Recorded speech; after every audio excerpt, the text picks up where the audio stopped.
Cek, cek. Mbak Ari?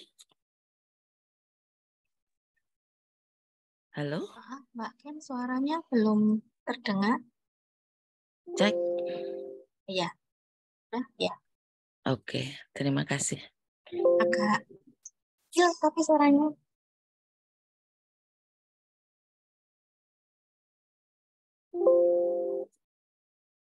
Oke, bagaimana Mbak Ari? Ya, ini Mbak, sudah Mbak. Oke. Mas Wahid? Kita mulai sekarang? Ya, baik, Bu. Saya lihat, ya, saya lihat Bapak Juanjang juga sudah hadir. Apakah sudah? Oke. Kita mulai saja. Bismillahirrahmanirrahim. Assalamualaikum warahmatullahi wabarakatuh. Saya ucapkan selamat datang kepada seluruh peserta yang hadir di pagi hari ini. Saya lihat ada Bapak Ibu dosen hadir di sini, kemudian teman-teman mahasiswa yang kali ini alhamdulillah cukup rajin untuk mengikuti sesi yang keempat di hari yang keempat ini. Setelah sebelumnya di 3 hari sebelumnya kita sudah belajar banyak tentang Cambridge, kemudian Springer dan Sinta, dan nanti kita akan belajar kembali, mengenal lebih jauh kembali, mengulik-ulik lebih dalam lagi tentang Scopus. Terima kasih kepada semuanya saja yang sudah menyempatkan untuk hadir di acara ini. Acara ini terselenggara berkat kerjasama perpustakaan dengan Springer Nature dan iGroup. Kemudian acara ini diselenggarakan juga dalam rangka untuk meningkatkan kompetensi dan kualitas publikasi Civitas Akademika UMS pada khususnya dan teman-teman di luar UMS. Jadi yang ikut mengikuti acara ini nanti diharapkan dapat lebih meningkat kompetensi dan kualitas publikasinya. Dan yang jelas untuk meningkatkan kebermanfaatan sumber referensi yang sudah dimiliki oleh perpustakaan UMS dan Perpustakaan dan Pusat Layanan Digital Universitas Muhammadiyah Surakarta. Sebelum saya mulai, saya ucapkan dulu kepada narasumber kita, saya akan coba menyapa beliaunya. Apakah Bapak Juanjang sudah hadir di sini? Ya, selamat pagi Bapak Ibu. Selamat pagi ya Bapak Juang, bagaimana kabarnya? Sehat hari? Baik, sehat. Ya. Alhamdulillah. Baiklah, kita tidak akan berlama-lama di sini. Jadi untuk menyingkat waktu dan akan lebih lengkap kalau memang kita nanti secara konsen penuh mengikuti apa yang disampaikan oleh Bapak Juang Hajan. Jadi kita segera mulai saja acara ini. Waktu dan layar saya serahkan sepenuhnya kepada Bapak Juanjang untuk mengambil alih. Monggo Bapak. Ya, baik. Ya, selamat pagi Bapak Ibu semuanya.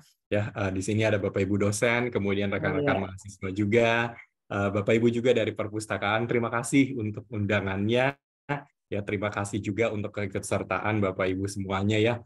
Luar biasa karena di pagi hari ini ya, semoga nanti materinya sejujurnya agak berat gitu ya. Tetapi semoga tetap bisa bermanfaat ya, dan betul karena tujuannya adalah tentu dari perpustakaan mensupport ya kegiatan-kegiatan ya, langkah-langkah strategis dari universitas juga untuk dapat memajukan penelitian dari Bapak Ibu dosen dan rekan-rekan mahasiswa ya, tentunya yang berkualitas. Dan tentu disinilah pentingnya ya Bapak Ibu bisa ikut ya, kemudian nanti bisa memahami dan juga bisa sharing kepada rekan-rekan yang belum berkesempatan untuk hadir ya pada pagi hari ini. Nah, terutama karena pembahasan kita ya di hari keempat ya, ini adalah terkait dengan Scopus yang tentu saja menjadi satu tolak ukur begitu ya, bukan hanya di UMS sebenarnya, tapi di seluruh dunia terkait dengan kualitas dari publikasi ya. Nah, tadi sudah diperkenalkan nama saya Johan Jang. Ya, saya adalah customer consultant dari Elsevier Southeast Asia. Nah, di kesempatan kali ini ya kita akan membahas bagaimana Bapak Ibu bisa memahami apa itu Scopus ya, kemudian langganan ya yang sudah dilanggankan tentunya ya dari perpustakaan yaitu scopus.com sendiri, dan bagaimana Bapak Ibu kemudian bisa memanfaatkan berbagai macam fitur-fitur yang ada untuk kebutuhan penelitian ya. Oke, Bapak Ibu, saya akan langsung saja memaparkan scopus.com ini melalui live demo. Jadi nanti Bapak Ibu bisa mungkin ikut serta juga ya, bisa mengikuti step by step-nya. Nah, agar lebih mudah juga untuk menjelaskan semua yang ada di Scopus sendiri. Nah, untuk itu saya share screen dulu.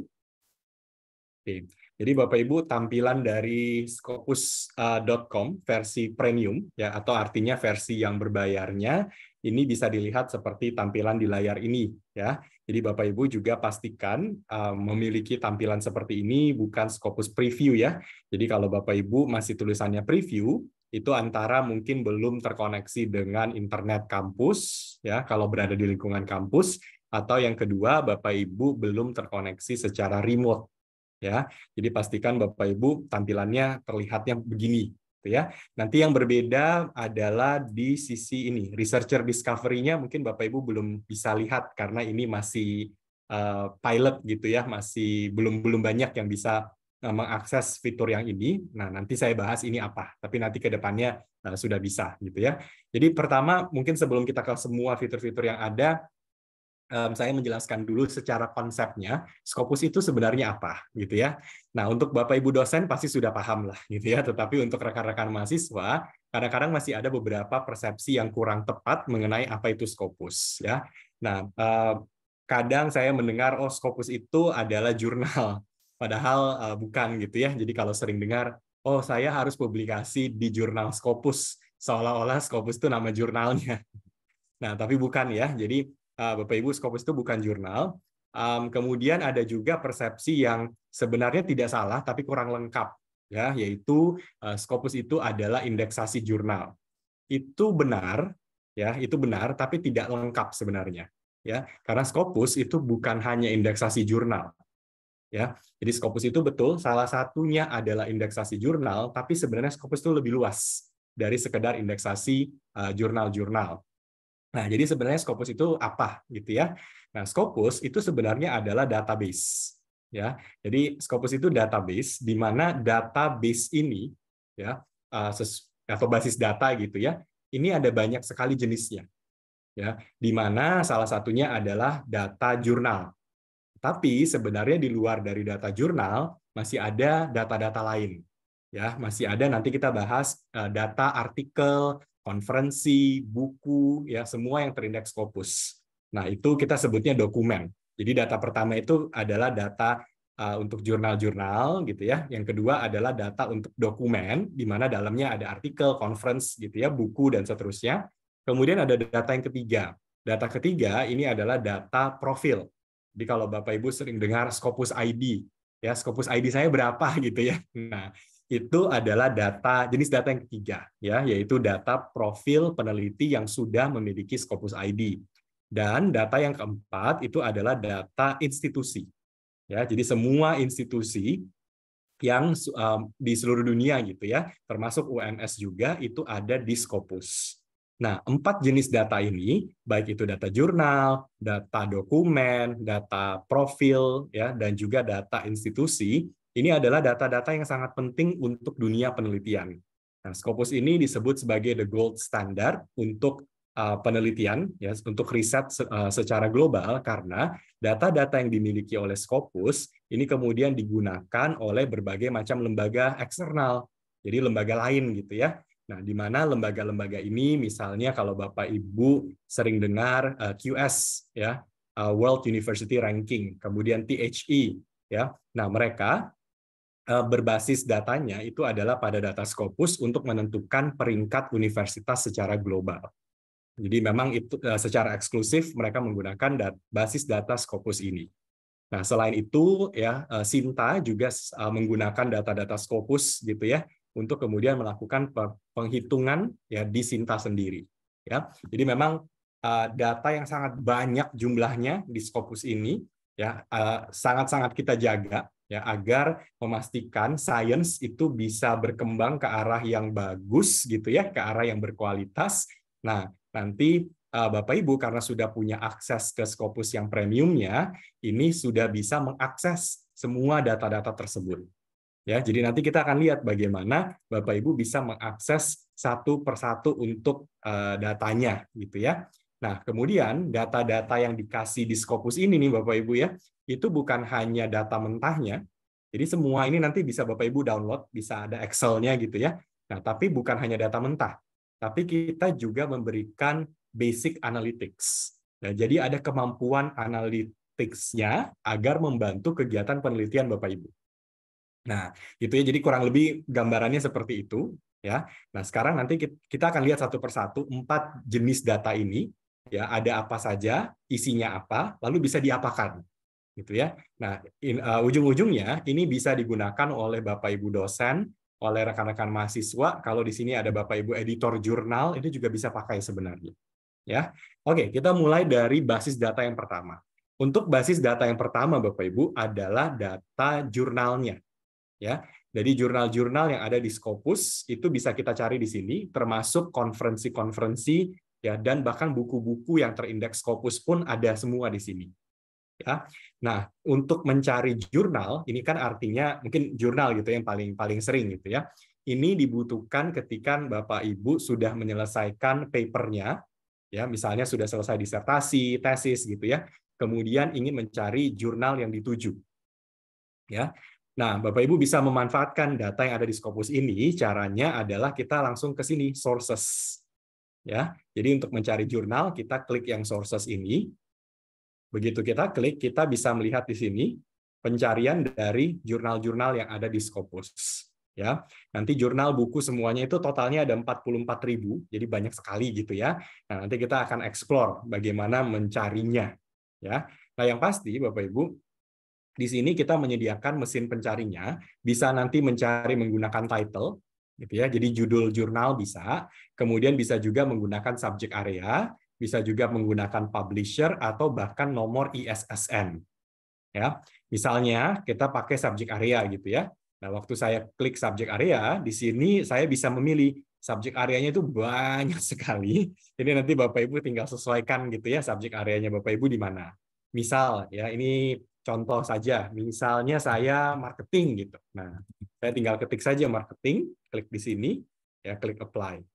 Ya, nanti Bapak Ibu misalnya, oh saya computer science, nah tinggal ketik aja computer science. Ya, biologi, tinggal ketik biologi dan seterusnya. Jadi sesuaikan dengan disiplin ilmunya. Ya. Nah, misalnya saya ambil medicine gitu ya, kedokteran misal gitu ya. Kita ambil yang general medicine. Oke. Kemudian klik apply. Nanti ini pasti ada kok disiplin ilmunya Bapak Ibu, tinggal dicari aja gitu ya. Nah, ini kita ambil subjek areanya general medicine, tadi 40.000 sekian sekarang menjadi hampir 10.000 ya. Ini angka cantik nih 9696 gitu. Nah, ini hasilnya sudah bisa kita lihat. Nah, untuk hasil jurnal-jurnal ini Bapak Ibu, jangan langsung fokus ke sebelah kanan. Jadi jangan langsung terlalu terburu-buru gitu ya, fokus ke sebelah kanan, tapi kita fokus dulu ke sebelah kiri. Karena di sebelah kiri ini ada cukup banyak filter yang bisa digunakan.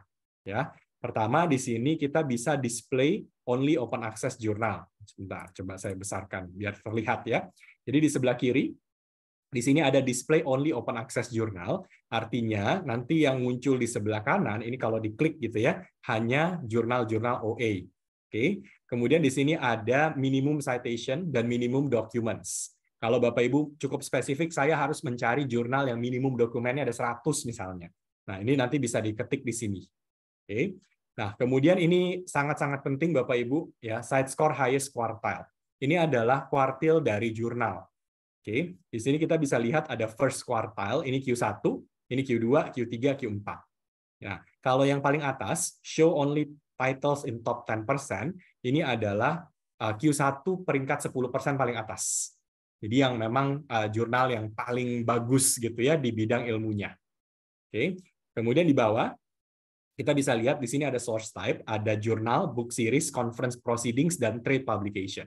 Jadi memang ada 4 jenis publikasi ya yang bisa terindeks Scopus. Ini nanti Bapak Ibu harus memilihnya sesuai gitu ya, sedang mencarinya yang mana. Nah, dalam contoh ini misalnya saya milihnya jurnal, kemudian saya ingin cari first quartile Q1 gitu ya. Nah, kemudian atasnya oke, tidak perlu gitu ya. Oke, saya klik apply. Dari 9696 sekarang kita bisa lihat ada 2583. Ini adalah jurnal tadi kita pilih General Medicine, kemudian ini jurnalnya Q1. Nah, hasilnya bisa langsung dilihat di sini. Ya, ini sudah diurutkan dari nilai side score paling tinggi. Ya, jadi dari nilai side score paling tinggi nanti bisa Bapak Ibu urutkan seperti ini. Nah, kemudian jurnalnya pun bisa diklik, nanti bisa dilihat secara lebih lengkap. Ya, misalnya kita ambil satu contoh ini. Jadi kalau kita klik jurnalnya, oke. Nah kita bisa lihat ya, ini source detailnya, nama jurnalnya The Lancet, ya, di cover oleh Scopus mulai dari tahun 1823 ya sampai sekarang itu masih aktif gitu. Kemudian di sini ada publisher, ISSN, subject area dan seterusnya. Sebelah kanan kita bisa lihat nilai side score, SGR dan SNP. Ya, itu sudah terlihat juga di sini. Kemudian di bawah kita juga bisa melihat ini adalah perkembangan dari jurnal ini. Ya, di sini ada nilai side score yang merupakan hasil dari jumlah citasi dan juga dibandingkan dengan jumlah dokumen. Ya, ini side score 2021, kemudian ada trackernya juga untuk 2022. Nah, di sini kita juga bisa lihat tracknya. Jadi tracking ini kita bisa melihat apakah jurnal ini kualitasnya naik apa turun. Ya, karena terlihat ya dari 2017 sampai 2021 ini artinya value side score-nya selalu mengalami peningkatan dari tahun ke tahun. Artinya ini jurnal yang memang sangat-sangat bagus gitu secara kinerjanya. Nah, kemudian di sini ada Scopus Content Coverage. Nah, ini artinya kita bisa melihat ya berapa jumlah dokumen yang sudah dipublikasikan oleh jurnal ini dari tahun ke tahun. Ya, jurnal yang bagus itu jumlah dokumennya kurang lebih masih mirip-mirip dari setiap tahunnya. Ya, kalau kita lihat di sini masih lumayan ya, berarti sekitar 1.300 sampai 1.700-an dokumen. Ya, itu masih oke. Ya. Nah, ini penting sekali nih Bapak Ibu untuk melihat ke sini. Ada beberapa hal ya yang mungkin akan bermanfaat untuk Bapak Ibu dosen dan mahasiswa. Pertama adalah ada dari sini ya, ini adalah Scopus Coverage Year. Ya, jurnal itu kita bisa lihat masih aktif atau sudah discontinue dari coverage year ini. Kalau kita lihat yang di sini, ini coverage year-nya masih aktif karena masih sampai present, gitu ya. Nah, ini masih oke. Nanti kalau jurnal itu sudah discontinue, akan ada tulisannya coverage discontinued in Scopus. Ya, jadi memang kalau memang sudah discontinue akan terlihat coverage discontinued in Scopus, gitu ya. Nah, kemudian ini karena masih awal-awal tahun, mungkin Bapak Ibu masih akan menemukan beberapa jurnal yang di sini Scopus coverage year-nya itu masih tertulis sampai 2022. Nah, tetapi tidak tertulis coverage discontinued in Scopus. Nah, kadang-kadang muncul pertanyaan, kalau di sini baru sampai 2022, tapi tidak tertulis coverage discontinued in Scopus, itu artinya apa? Oke, untuk menjawab itu nih Bapak Ibu, ya, itu artinya jurnalnya masih aktif, masih terindeks di Scopus. Nah, tetapi kenapa tahunnya masih sampai 2022? Karena jurnal tersebut belum publikasi isu terbarunya di 2023. Jadi data yang ada di sini nanti Bapak Ibu, di content coverage di sini nih, ya, ini baru sampai 2022. Jadi memang jurnalnya belum publikasi tahun 2023-nya. Itu kenapa di sininya masih to present. Ya. Nah, dan proses untuk mengubah dari 2022 to present ini biasanya kurang lebih 1 bulan setelah seluruh isu tersebut rilis. Jadi misal Bapak Ibu ya, anggaplah ada jurnal yang rilis pada full isunya itu pada bulan Maret. Misalnya gitu ya. Nah, artinya jurnal tersebut ya itu baru umumnya ya itu baru akan berubah menjadi to present pada bulan April. Ya, jadi kurang lebih ada jeda sekitar 1 bulan. Ya. Nah, ini yang kadang-kadang agak membingungkan gitu ya. Nah, itu karena kita lagi menunggu isunya harus rilis dulu. Nah, ada lagi kasus-kasus misalnya Bapak Ibu artikelnya sudah rilis pada bulan Januari 2023. Tapi ya isu dari jurnalnya itu baru rilis pada bulan Maret. Nah, itu akibatnya kalau dalam kasus seperti ini, artikel Bapak Ibu yang sudah rilis pada bulan Januari itu baru akan muncul di Scopus ketika isu tersebut sudah komplit dan sudah dirilis plus kurang lebih 1 bulan kemudian. Ya, jadi kalau artikelnya rilis di bulan Januari, tapi isunya rilis di bulan Maret, berarti artikel Bapak Ibu munculnya di bulan April, gitu. Ya, nah karena percuma Bapak Ibu akan minta ke Scopus pun, ya kalau isu tersebut belum rilis dulu. Ya, itu yang menyebabkan kadang-kadang, terutama awal tahun, biasanya 4 bulan pertama, itu sering sekali di sini muncul tuh tahun sebelumnya, ya, tapi masih aktif sebenarnya jurnalnya, ya. Nah, jadi Bapak Ibu itu bagaimana kita membaca yang ini ya, Scopus coverage year-nya. Itu info yang mungkin paling penting nih untuk Bapak Ibu. Ya. Kemudian kenapa di sini kita pakai side score meskipun di sini ada SGR. Ya, jadi kadang-kadang kalau di Indonesia itu banyak pakainya SGR ya, mungkin ke Skimago JR gitu. Nah, kita tidak menggunakan SGR Bapak Ibu di sini karena SGR itu update-nya setahun sekali. Ya, yang kita gunakan adalah side score. Oke. Karena SGR itu update-nya setahun sekali, ini akan merumitkan proses penentuan kuartil. Ya, karena kalau Bapak Ibu lihat ya, kadang-kadang kalau Bapak Ibu ke Skimago dan ke Scopus bisa jadi kuartilnya berbeda. Ya, kenapa? Karena update-nya SGR setahun sekali, sementara side score itu update-nya sebulan sekali.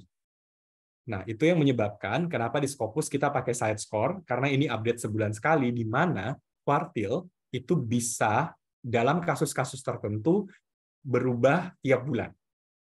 Sementara kalau kita tidak hitung, kalau kita hitungnya setahun sekali, perubahan yang terjadi di tengah jalan itu ya tidak terekam jadinya Bapak Ibu. Ya, itu kenapa kemudian kita pakainya yang side score ini. Ya, belum tentu juga ya, ada juga jurnal yang setahun kuartilnya tidak berubah gitu ya.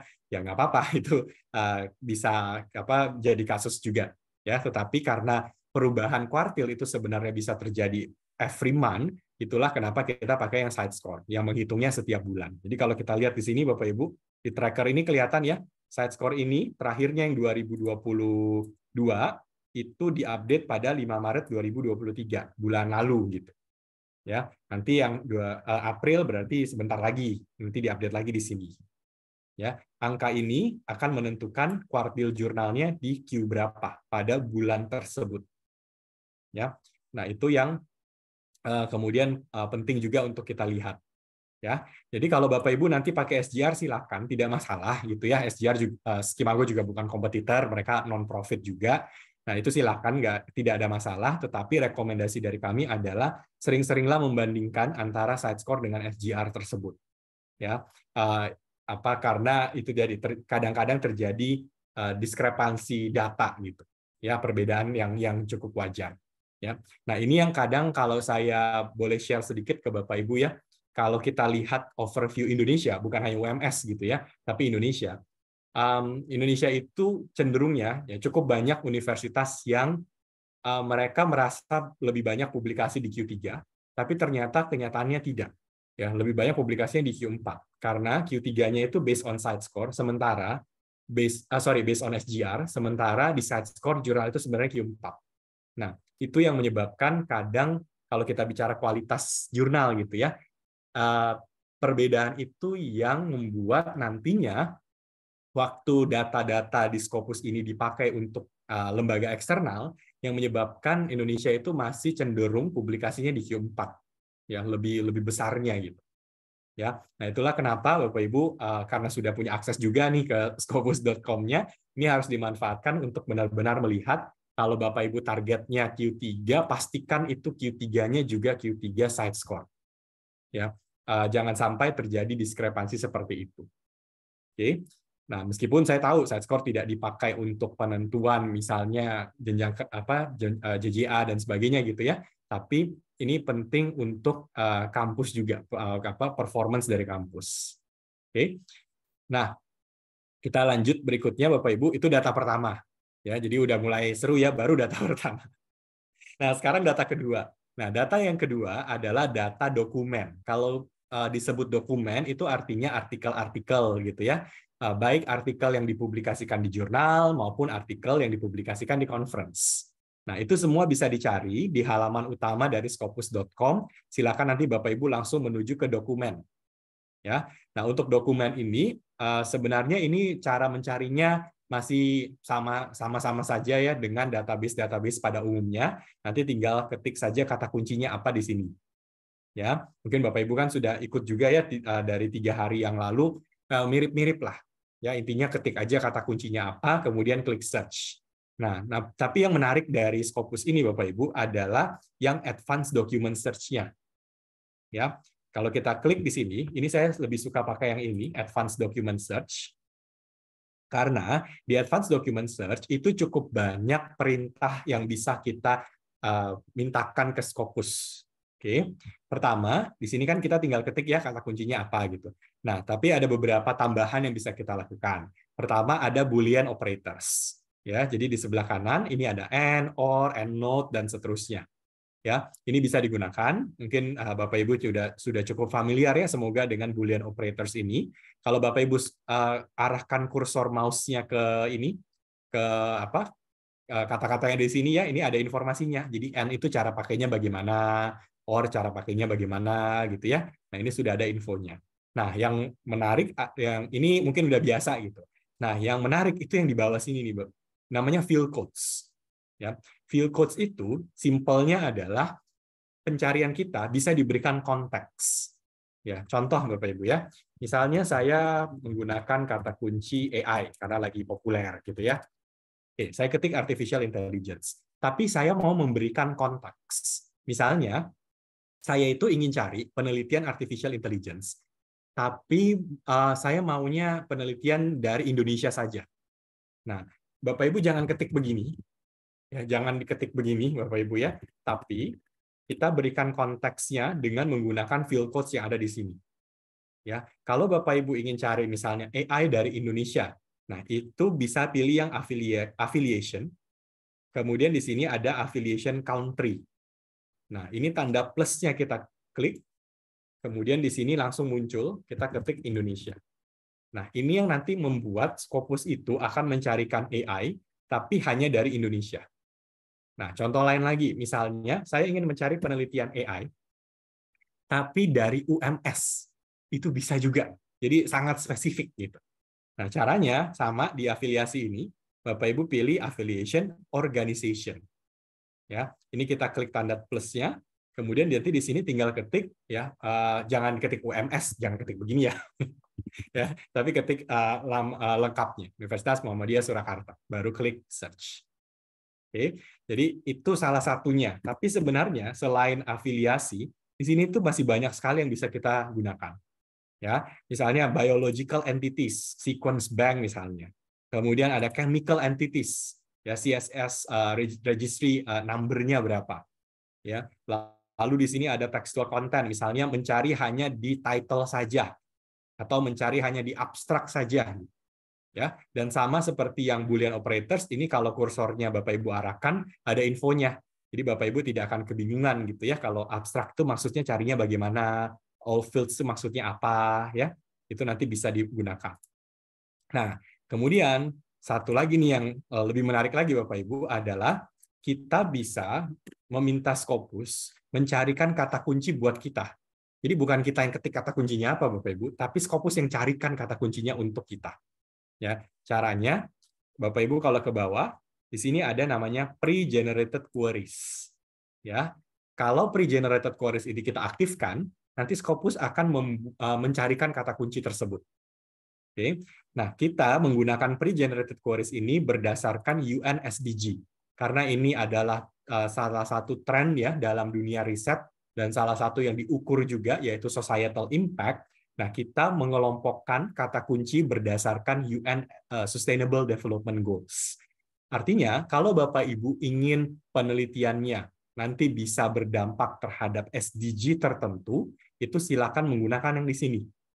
Ya, sekarang banyak universitas gitu ya, peneliti-peneliti, mereka ingin penelitiannya terkait dengan SDG tertentu. Ini ada efeknya untuk pemeringkatan kampus. Ya, salah satu yang paling paling menggunakan ini adalah THE Impact Ranking. Ya, nah itu mereka gunakan kata-kata kunci seperti ini. Nah, misal nih Bapak Ibu ya, saya ingin penelitian saya itu terkait dengan SDG nomor 4, misalnya Quality Education. Nah, ini kita klik saja. Begitu kita klik, langsung muncul semua kata kunci yang terkait dengan Quality Education. Ya, ini otomatis gitu Bapak Ibu. Ya, jadi ini langsung muncul. Nah, ada beberapa hal yang bisa Bapak Ibu lakukan. Pertama, kalau Bapak Ibu iseng ingin melihat semua penelitian SDG ini, berarti kata kunci ini jangan diapa-apakan, langsung klik search. Gitu ya, itu bisa. Atau misalnya, Bapak Ibu ingin lihat SDG ini, semua SDG ini, tapi hanya di Indonesia. Berarti kita kembali ke field codes ini, kita pilih afiliasi, kemudian kita pilih lagi afiliasi country, kemudian kita ketik Indonesianya. Ya, jadi semua kata kunci ini nanti akan muncul, dan country-nya hanya Indonesia. Itu juga bisa. Atau ini juga bisa Bapak Ibu gunakan seperti ini. Misalnya ya, Bapak Ibu sedang bingung mau meneliti apa ya, lagi nggak punya ide gitu. Ya, berarti gunakan saja tadi pre-generated queries-nya. Lalu ketika ini sudah muncul nih Bapak Ibu, nanti tidak semua kata kunci perlu untuk diteliti, gitu kan ya. Nah, tetapi ini bisa dipilih-pilih. Ya, misalnya setelah sudah baca-baca ini kata kuncinya banyak gitu ya. Nah, setelah sudah baca ini semua, Bapak Ibu tertarik, oke. Ya, ketika saya sudah selesai baca ini, saya tertarik mengenai penelitian ini, youth empowerment misalnya. Ya, maka apa yang bisa Bapak Ibu lakukan adalah Bapak Ibu delete saja yang lain, ya, kemudian dibuat seperti ini. Udah, tinggal klik search. Ya, jadi nanti penelitian Bapak Ibu itu tetap terkait sama SDG nomor 4 tadi, ya, tetapi ya tidak perlu semuanya gitu. Ya, jadi ini bisa juga digunakan sebagai satu lokasi untuk mencari ide ini penelitian, ya. Jadi sekali lagi kita bisa manfaatkan yang di sini. Ya, kita kaitkan saja ya. Tadi kita pakai contoh ini aja ya, quality education nomor 4. Oke. Nah, ini kita lihat. Nah, misalnya saya ingin melakukan katakanlah literatur review misalnya atau analisa yang lebih mendalam terkait dengan SDG nomor 4 ini. Nah, ini jangan saya delete ya, saya biarkan saja begini, kemudian saya klik search. Ya. Nanti Scopus akan mencarikan semua hasilnya. Ya, kita bisa lihat di sini ya. Jadi di sini bentar. Nah, ada 95.736 ya dokumen terkait dengan SDG nomor 4. Jadi hampir 100.000 nih. Ini dari seluruh dunia. Oke. Nah, tampilannya nanti mungkin di beberapa Bapak Ibu sudah ada new version-nya. Jadi ada user interface yang baru, tapi fiturnya sama saja. Jadi silakan kalau Bapak Ibu mau menggunakan user interface yang baru. Ya, kalau kita klik ini, ya intinya sih sama aja Bapak Ibu, fiturnya sama, tampilannya aja yang lebih modern gitu ya. Nah, jadi ini tampilan terbarunya dari hasil pencarian di Scopus. Nah, kita langsung bisa lihat ya, di sini ada 95.736. Banyak banget gitu ya. Nah, dari hasil di sini sebenarnya banyak sekali hal yang bisa kita lakukan. Nah, ini kemampuan analytics-nya Scopus tuh akan menarik. Ya. Pertama, ya kita bisa melihat, mungkin saya jelaskan satu-satu secara singkat gitu ya. Ini kita lagi ada di dokumen Bapak Ibu, di sini nih, di dokumen. Ya, tapi kita juga bisa lihat paten. Jadi kalau kita ke paten, ya, ini adalah paten-paten yang menggunakan artikel-artikel yang ada di Scopus. Jadi ada 7.669 paten, ya, ini nama-nama patennya, di mana paten ini didapatkan dengan menggunakan dokumen yang kita tadi cari, gitu. Ya, nah di sini kita bisa lihat hasilnya ya. Ini kita ambil dari WIPO, kalau Bapak Ibu tahu ya, World Intellectual Property Organization, kemudian dari kantor paten Jepang, UK dan US. Ya, itu ada semua di sini. Kemudian secondary document. Kalau secondary document ini nih Bapak Ibu, ini adalah artikel-artikel yang tidak terindeks Scopus, tetapi menggunakan artikel yang terindeks Scopus sebagai referensinya. Ya, jadi secara jumlah dia akan lebih besar gitu ya, karena ini adalah artikel yang tidak terindeks Scopus tapi menggunakan referensi terindeks Scopus. Ya. Nah, lalu ada lagi research data. Research data ini adalah, tadi kalau kita lihat ada 95.000 sekian dokumen gitu ya. Nah, kita memilih memiliki basis data-data, terutama primary data yang diposting oleh author-nya. Ya, nah itu bisa didapatkan di research data ini. Oke, tapi untuk research data sebenarnya tidak di Scopus Bapak Ibu. Ini di solusi produk Elsevier yang lain. Ya, namanya kalau Bapak Ibu tahu Mendeley Data gitu ya. Jadi yang terbuka di sini nih.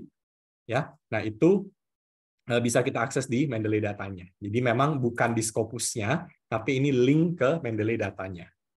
Gitu ya. Nah, kemudian itu yang pertama. Nah, di sini kita bisa langsung melihat hasilnya.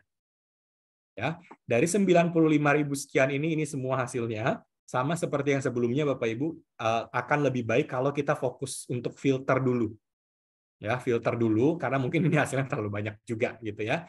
Nah, di sini ada banyak sekali yang bisa kita lakukan, mulai dari misalnya ya hanya filter open access artikel saja. Kemudian ada tahun. Kalau tahun sudah jelas ya Bapak Ibu ya. Jadi dari tahun berapa sampai tahun berapa itu bisa nanti Bapak Ibu atur. Kemudian author name ya. Jadi ini nama-nama penulisnya siapa. Kemudian subject area ya, subject area atau disiplin ilmunya apa. Kemudian ada tipe dokumennya mau yang mana. Kemudian ada publication stage-nya, apakah ingin membuka yang final saja atau yang artikel in press juga mau gitu ya. Kemudian ini nama-nama jurnal. Nah, lalu di sini ada keyword-keyword yang digunakan, ada afiliasi, ada funding sponsor, ada country. Ini nggak selesai-selesai nih Bapak Ibu, banyak. Ada source type, ada bahasa gitu ya. Jadi lengkap sekali, nanti tinggal diklik-klik-klik aja semuanya ya untuk memunculkan hasil pencarian yang lebih spesifik. Ya. Nah, hasilnya nanti begini. Ya, anggaplah saya sudah memfilter gitu ya. Nah, hasilnya seperti ini. Nah, untuk hasil yang sudah ada di sini pun kita bisa memanfaatkan yang ada di atas ini nih Bapak Ibu. Ya. Ini link ini semua ya. Ini link yang sangat-sangat berguna ya untuk kebutuhan analytics ya. Terutama Bapak Ibu yang ingin melakukan literatur review. Nah, ini kelihatannya simpel-simpel gitu ya, tapi kita coba lihat nih satu persatu. Nah, pertama nih Bapak Ibu, di sini ada ekspor. Ya. Jadi kalau ini saya klik ya, ini bisa kita klik, kemudian kita bisa ekspor. Nah, ekspor itu maksudnya apa sih? Kita bisa mengambil metadata yang ada di sini ya. Kemudian kita nanti download dalam format tertentu. Misalnya format kalau yang paling gampang untuk dibuka di Excel misalnya pakai format CSV. Ya, jadi hasil pencarian yang di sini itu bisa dibuka di Excel. Habis itu Bapak Ibu mau apakan ya terserah. Ya. Kemudian bisa juga kalau Bapak Ibu mau gunakan misalnya reference manager seperti Mendeley, ProQuest, Zotero, EndNote. Nah, itu tinggal nanti diklik aja, kemudian nanti di-download formatnya sesuai dengan yang dibutuhkan oleh reference manager tersebut. Ya, misalnya Bapak Ibu, ini contoh ya, kita klik 3 artikel ini aja. Oke. Kemudian kalau saya klik ekspor, berarti nanti saya bisa mengambil metadata dari 3 artikel ini kalau formatnya CSV, atau saya bisa mengunduh sesuai dengan format yang dibutuhkan, misalnya Mendeley. Ya, nah itu fungsi dari yang ekspor ini. Kalau download, ya simpelnya adalah Bapak Ibu bisa mengunduh full text, ya full text dari artikelnya. Ya, nah namun ini ada catatan penting nih Bapak Ibu ya, ada catatan yang sangat-sangat penting adalah di Scopus yang bisa Bapak Ibu download hanya yang open access. Ya, jadi yang ada tulisan open access itu bisa. Tapi kalau yang seperti mana yang bukan open access? Mana open? Ini open access semua kebetulan gitu ya. Nah, coba kita cari ada nggak ya contohnya. Oke, ini OE oke. Misalnya coba ya kita cari. Nah ini nih, misal gitu ya Bapak Ibu ya, ini nggak ada tulisan open access-nya. Artinya ini kalau Bapak Ibu klik kemudian coba download, itu nggak bisa. Ya, yang terjadi adalah nanti Bapak Ibu akan dikasih link ke website untuk mengunduh artikel ini. Ya, jadi Scopus itu kita tidak bisa menyimpan artikel yang modelnya subscription. Ya, model subscription harus diunduh di website di mana artikel tersebut dipublikasikan, gitu ya. Namun kita berikan linknya kemana, ya itu yang terjadi kalau artikelnya bukan open access, ya. Nah, kemudian ada citation overview. Citation overview ini menarik nih, Bapak Ibu. Ini saya coba ambil 3 artikel sebagai contoh. Ya, kita kalau klik di sini, apa yang terjadi adalah akan ada breakdown, ya, citasi yang didapatkan oleh artikel yang tadi kita klik tersebut. Nah, ini kita bisa lihat jumlah citasi ya yang didapatkan oleh artikel-artikel tersebut. Ya, jadi per tahunnya ini kelihatan nih, ya berapa jumlah citasinya. Oke. Nah, nanti Bapak Ibu juga tentu bisa memilih beberapa artikel, kemudian bisa melakukan perbandingan seperti ini. Oke. Nah, itu adalah citation overview. Ya. Nah, kemudian coba kita kembali lagi. Oke. Nah, lalu di sini ada yang more. Nah, more ini ya, fungsinya ada macam-macam. Ada save to list. Jadi Bapak Ibu bisa save hasil pencarian ini. Ya, itu yang bisa dilakukan ya kalau save to list. Kemudian view cited by, Bapak Ibu bisa melihat artikel yang dipilih itu disitasi oleh siapa saja. Itu ada ini, view cited by. View references, ya simpelnya Bapak Ibu bisa melihat semua referensi yang digunakan oleh artikel yang kita pilih. Ya. Dan create bibliografi sesuai dengan namanya, ini adalah kita bisa mencari, kita bisa dibuatkan bibliografinya. Misalnya apakah formatnya Harvard kah, atau formatnya MLA atau Turabian style ya. Nah, itu fungsi dari create bibliografi ini. Ya, itu yang more. Kalau show all abstract ya kalau kita klik nanti abstraknya terbuka semua di sini. Oke, itu yang show all abstract. Nah, lalu di sini ada fungsi sort. Nah, fungsi sort ini ya sangat-sangat penting nih Bapak Ibu ya, terutama yang date sama cited by. Kalau yang lain menurut saya kurang gitu ya, tapi yang dua ini nih ya itu yang paling penting ya, karena fungsinya itu terlihatnya simple gitu ya, tapi fungsinya sangat luar biasa. Misal nih Bapak Ibu ya, ini misalnya saya mencari kata kunci tertentu, mungkin bukan sebanyak ini, tapi kata kunci yang lebih spesifik sesuai dengan area penelitian saya. Nah, lalu ya saya ingin tahu ya penelitian mana dengan kata kunci tersebut yang punya dampak paling tinggi. Jadi kalau kita bicara kualitas Bapak Ibu, kita kan paling simpelnya menghitung berdasarkan citasi. Nah, maka saya perlu mencari artikel mana di kata kunci itu yang paling banyak dapat citasi. Atau top 10-nya mungkin. Nah, karena itu kita pilih cited by highest. Ini udah tadi diurutkan ya, cited by highest. Artinya, kata kunci ini semuanya, SDG nomor 4 tuh, yang paling banyak disitasi adalah artikel ini. Ya, estimating wealth effects without expenditure data or peers and application to educational enrollments in states of India. Ini dipublikasikan tahun 2001 dengan citasi 3.783. Nah, nanti Bapak Ibu bisa bermain-main dengan kata kuncinya aja. Ya, dan kita akan dapat inilah urutan penelitian yang paling berdampak. Ini 3783, ini 2494 terus saja gitu. Ya. Nah, ini buat apa? Kalau Bapak Ibu melakukan literatur review. Atau misalnya, ya rekan-rekan mahasiswa, kadang dosen suka bilang, ya, coba kamu cari dulu di topik kamu penelitian apa yang bagus. Nah, bagus itu kan bingung ya, bagus itu benar berdasarkan apa gitu. Nah, bisa jadi ya rekan-rekan mahasiswa atau Bapak Ibu dosen bisa juga mengarahkan bahwa coba dicari penelitian-penelitian yang paling berdampak, yang artinya citasinya tuh paling tinggi gitu. Nah, sehingga nanti rekan-rekan mahasiswa tidak lagi bingung carinya di mana, ya, tetapi bisa menggunakan di sini, ya, sudah berdasarkan citasi. Atau kadang-kadang, ya, misalnya Bapak Ibu dosen meminta rekan mahasiswa, coba kamu cari dulu penelitian ini, ya, pertama kali di topik ini gitu ya, itu pertama kali diteliti oleh siapa. Nah, itu kan juga bingung ya, carinya di mana, gitu kan? Penelitian ini pertama kali diteliti oleh siapa? Berarti ini mau cari nenek moyangnya gitu ya. Grand teorinya tuh. Nah, itu carinya di mana? Bapak Ibu tinggal sort date oldest gitu. Gampangnya kan gitu. Ya, kita sort date oldest. Nah, ini ya. Kalau mau lihat penelitian di topik ini, SDG nomor 4 tuh pertama kali diteliti oleh siapa? Ini, an outbreak of diphtheria, saya nggak tahu benarnya gitu ya, connected with school attendance. Tahun berapa? 1892, Bapak Ibu. Ya, nanti bisa diklik ya silahkan dibaca.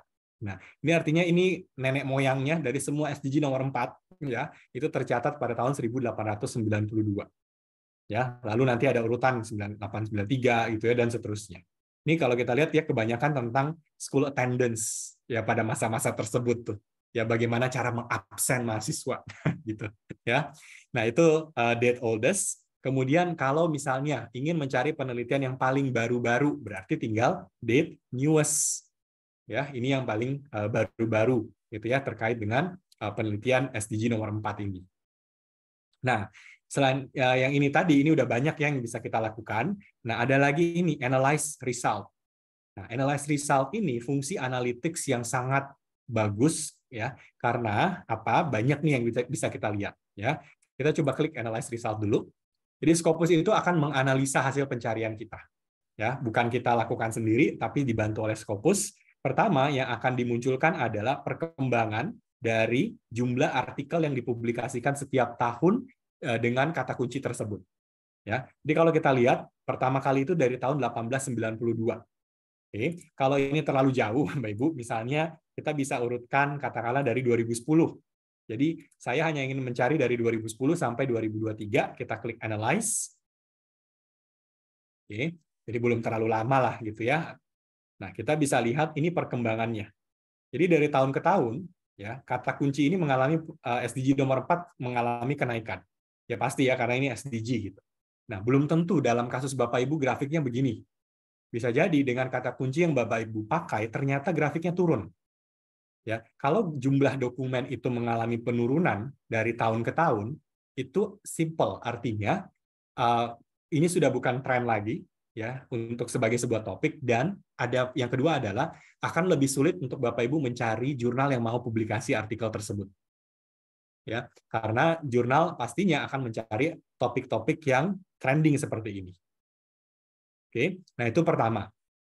Ya, ini angkanya bisa dilihat di sebelah kiri gitu ya dan ini semua bisa diklik.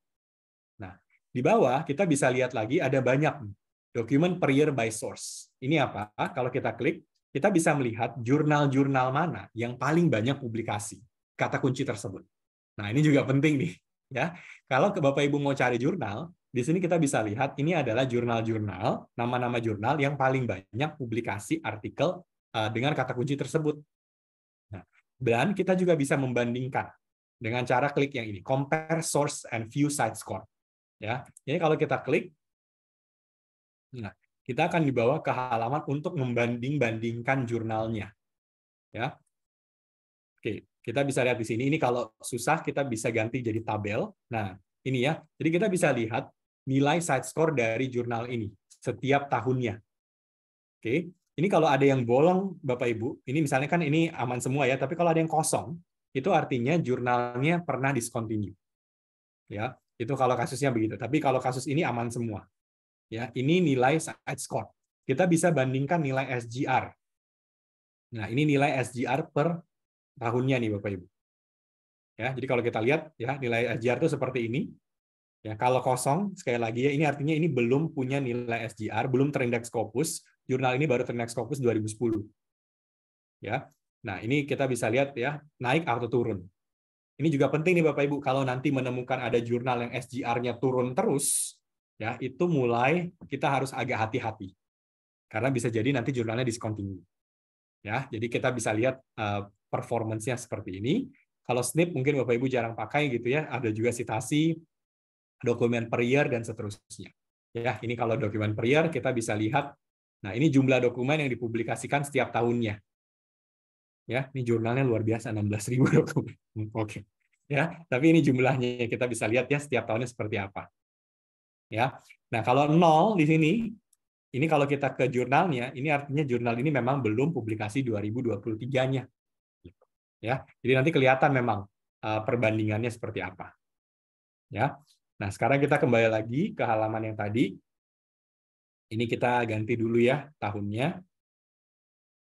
Oke, ke 2010 saja biar lebih mudah. Oke, kita analis lagi.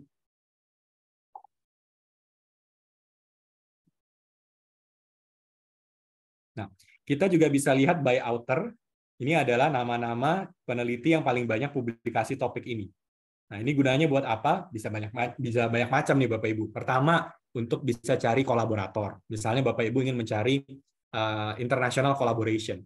Nah, carinya di mana ya? Di sini. Nanti kan bisa kelihatan ya, oh topik ini paling banyak diteliti oleh Sharma Hu ini. Ini siapa ya? Nah, ini kita bisa klik, nanti muncul profilnya. Gitu ya. Nah, ini semuanya listnya seperti ini. Atau mau cari reviewer. Jadi Bapak Ibu, kalau ada editor jurnal di sini misalnya ya, Bapak Ibu mau cari ini reviewer buat topik ini siapa ya? Nah, bisa Bapak Ibu lihat begini, kemudian nanti tinggal kontak orangnya. Ya, dibalas atau tidak ya nggak tahu gitu ya, tapi setidaknya informasinya ada. Ya, jadi ini sudah sering sekali digunakan oleh editor-editor jurnal di luar sana. Ya, mereka memang memanfaatkan fitur ini untuk mencari reviewer-reviewer. Ya, kemudian ada by affiliation, artinya ini adalah kampus-kampus yang paling banyak publikasi untuk topik kata kunci tersebut. Jadi paling atas itu sebenarnya Monash University, kemudian UCL, ya dan seterusnya. Gitu ya, ini berdasarkan nama institusinya. Kemudian by country. Nah, ini negaranya nih. Ya, jadi kalau kita lihat paling banyak US, UK, Australia dan seterusnya. Nah, Indonesia harusnya sih ada. Nah, ini bisa kita klik. Nah, nanti muncul Indonesia itu ada 1104. Ya, bahkan Bapak Ibu bisa juga misalnya hanya ingin membandingkan Indonesia dengan negara Asia lainnya. Jadi ini kita matikan aja gitu ya. Kita hanya lihat yang Asia aja. Nah, ini bisa nih Bapak Ibu. Jadi kita dipilih seperti ini. Nah, oke. Nah, jadi ternyata kalau kita lihat, semoga ini tidak ada yang saya miss gitu ya. Kalau kita bicara tentang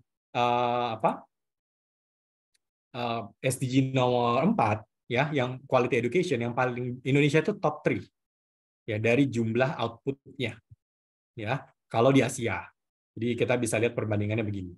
Ini kalau kita klik nih Bapak Ibu, Indonesianya diklik, kita akan dibawa ke halaman hasil pencarian tapi Indonesia saja. Nanti kita contohkan gitu ya. Nah, lalu di sini ada by type. Jadi ini kita bisa lihat ya paling banyak artikel, lalu ada conference paper, ada book chapter dan seterusnya. Ya. Nah, lalu di sini ada by subject area.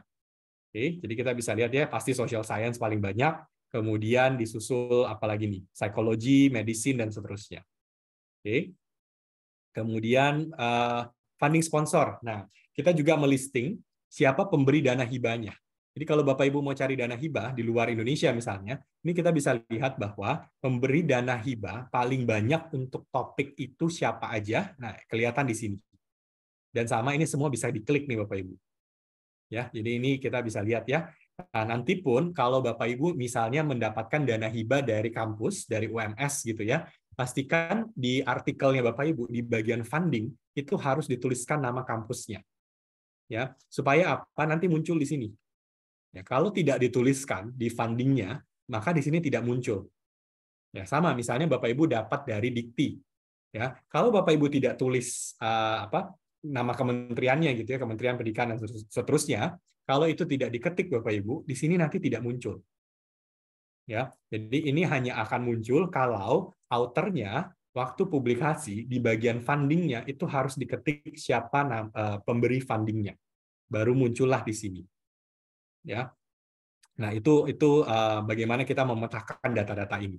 Ya, makanya kadang ada funding bodies itu yang mereka akhirnya kehilangan ya artikel yang sebenarnya mereka mereka kasih dana hibah, tapi penulisnya tidak mengetik funding sponsornya. Jadinya di sini datanya jadi tidak pas gitu ya. Nah, itu Bapak Ibu. Nah, tadi saya ingin contohkan yang by country. Jadi kalau kita lihat yang di sini, misalnya kalau kita klik Indonesia, jadi ini adalah SDG nomor 4, quality education, tapi Indonesia saja. Ya, hasilnya sih sama aja dengan yang tadi ini Bapak Ibu ya, tetapi sekarang sudah kita fokuskan hanya Indonesia. Ini semua fiturnya sama, semua bisa dilakukan persis seperti tadi. Ya, kemudian kita juga bisa analyze. Nah, kalau kita analyze, hasilnya pun sama aja juga Bapak Ibu ya. Dengan konteks Indonesia bentuknya seperti ini. Ini dari tahun 1974. Ya, kalau kita buat 2010 misalnya, ya kita analyze. Nah, ini juga harusnya hasilnya bagus gitu ya. Nah, kita kelihatan seperti ini. Ini perkembangannya. Ya. Nah, kemudian kita bisa lihat sama by source, by affiliation, ya, country dan seterusnya ini sama, author. Nah, kalau sudah author berarti kita bisa lihat. Nah, beliau-beliau ini adalah yang paling banyak publikasi untuk SDG nomor 4. Ya, sama ini tinggal diklik nanti profil beliau terbuka. Ya. Nah, afiliasi juga sama. Ini kalau kita lihat ini berdasarkan kampusnya. Jadi kampus-kampus apa aja nih yang paling banyak publikasi untuk kata kunci ini. Ya, nanti listnya bisa dilihat sebelah kiri. Nah, UMS juga ada. Jadi kalau kita klik UMS, gitu ya, ada 19. Ini kalau diklik bisa nggak? Bisa. Kita klik, Bapak Ibu. Jadi sekarang masuk sampai level kampus. Ya, jadi kalau sudah level kampus nanti begini. Ya, ini ada salah satu Bapak Ibu ya, tidak harus first author, tapi yang penting ada di salah satu authornya. Nah, kita bisa lihat hasilnya begini, bisa dianalisa lagi.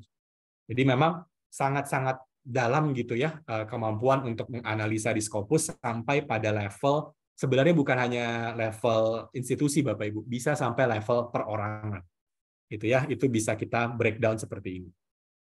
Ya. Nah, itu bagaimana kemampuan tadi ya. Ini memang yang paling kompleks yang ada di Scopus adalah mencari dokumen, dan itu bisa sampai kemana-mana. Ya. Nah, itu yang dokumen ini. Ya. Nah, sekarang dua fitur terakhir ini lebih cepat nih Bapak Ibu ya. Pertama, author. Oke. Untuk author, simpelnya adalah Bapak Ibu nanti bisa mencari orang-orang gitu ya berdasarkan author name-nya atau berdasarkan ORCID ID-nya. Ya. Jadi antara author name atau ORCID ID. Oke, bukan berdasarkan Scopus ID. Nah, ini agak unik nih ya. Kenapa di Scopus.com pencarian author bukan berdasarkan Scopus ID? Simple jawabannya Bapak Ibu ya. Karena gini, kalau Bapak Ibu, mungkin Bapak Ibu dosen gitu ya, familiar, kalau kita lakukan misalnya merging author, ya, atau ada perubahan institusi, atau ada data-data yang salah, lalu kita benarkan data author tersebut. Ya. Nah, terutama dalam kasus merging author, Scopus ID-nya berubah. Gitu. Di Scopus ID itu sifatnya agak dinamis. Ya. Setiap kali ada perubahan tertentu, Scopus ID itu bisa mengalami perubahan. Ya, itu alasan kenapa kita tidak menuliskan Scopus ID di sini. Ya, nah itu penting gitu ya Bapak Ibu ya. Nah, itulah kenapa kita pakainya lebih gampang author name sama ORCID ID. Ya, kalau ORCID dia sifatnya statik gitu ya, author name ya juga statik. Ya, sementara Scopus ID sifatnya cenderung lebih dinamis. Ya, oke. Jadi nanti kita cari aja pakai author name misalnya, ya. Kemudian bisa ditambahkan juga afiliasi kalau dibutuhkan. Ya, misal nih Bapak Ibu ya, saya ketik, saya bosan sama beliau dulu yang saya misalnya ini, ya.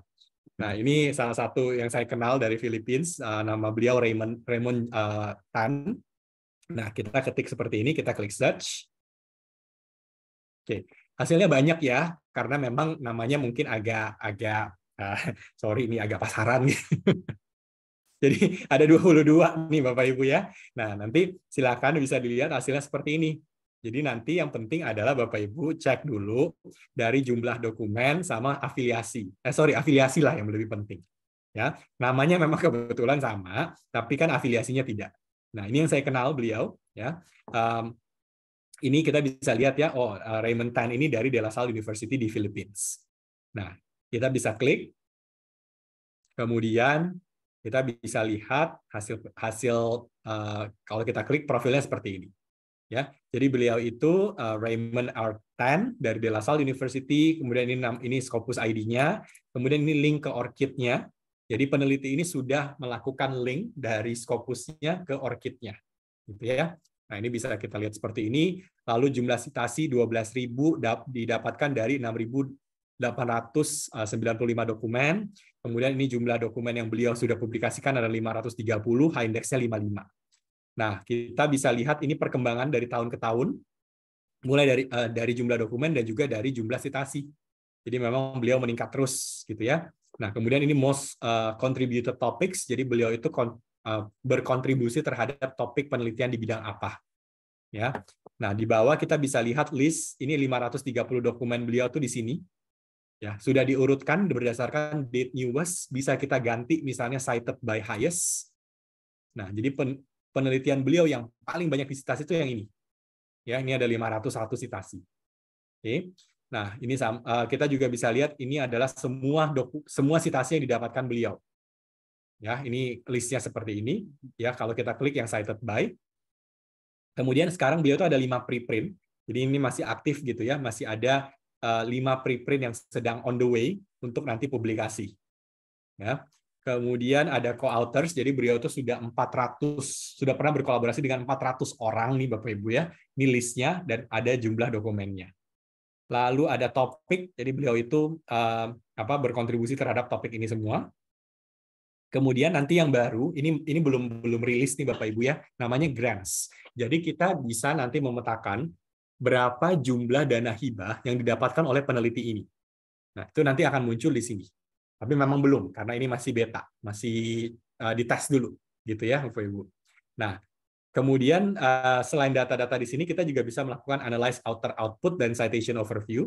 Jadi ini kalau kita klik nih Bapak Ibu, kita bisa menganalisa ya beliaunya itu seperti apa kinerjanya untuk Scopus gitu ya. Jadi beliau Raymond Tan ini adalah beliau paling sering, pertama document based source, beliau itu paling sering publikasi di jurnal mana. Nah ini kelihatan. Jadi dari 530 ini ya beliau itu ya langganannya sama jurnal ini, Chemical Engineering Transaction 103 itu di sini. Ya. Kemudian Journal of Cleaner Production, ini salah satu jurnal top gitu ya. Ke 52 dokumen beliau tuh ada di sini gitu. Ya. Jadi nanti kelihatan ini lebih banyaknya di artikel, konferensi atau apa. Ya. Kalau kita klik yang by type, nah ini kelihatan beliau itu 76%-nya ya 406 itu adalah artikel. Ya. Sementara conference paper-nya ada 48, beliau pernah menulis book chapter ada 29, ya editorial itu ada 15, review ada 13 gitu ya, short survey, letter. Nah, ini banyak breakdown-nya. Ya. Kemudian buyer tadi ya, ini perkembangan tahun ke tahun, by subject. Ya, beliau itu ada yang di environmental science sama chemical engineering ya dan energy, ya masih mirip-mirip gitu ya. Nah, kemudian di bawah bisa lihat high index, citation, co-authors ini kelihatan semua. Oke, jadi memang ini digunakan untuk melakukan katakanlah mapping terhadap kinerja peneliti. Ya. Nah, yang terakhir Bapak Ibu ya, saya tunjukkan adalah afiliasi. Ya, nanti ini saya skip dulu ya karena memang ini belum rilis. Nah, untuk afiliasi ini intinya adalah kita mencari institusi. Ya, institusi yang bisa Bapak Ibu nanti cari itu adalah institusi sendiri silakan, gitu ya. Kemudian mau cari institusi orang lain juga silakan, di seluruh dunia bisa. Ya. Nah, karena di sini UMS ya kita cari UMS gitu ya. Nah, untuk UMS sendiri nanti bisa Bapak Ibu misalnya ketik aja Surakarta. Nah, nanti di sini langsung muncul. Kita klik.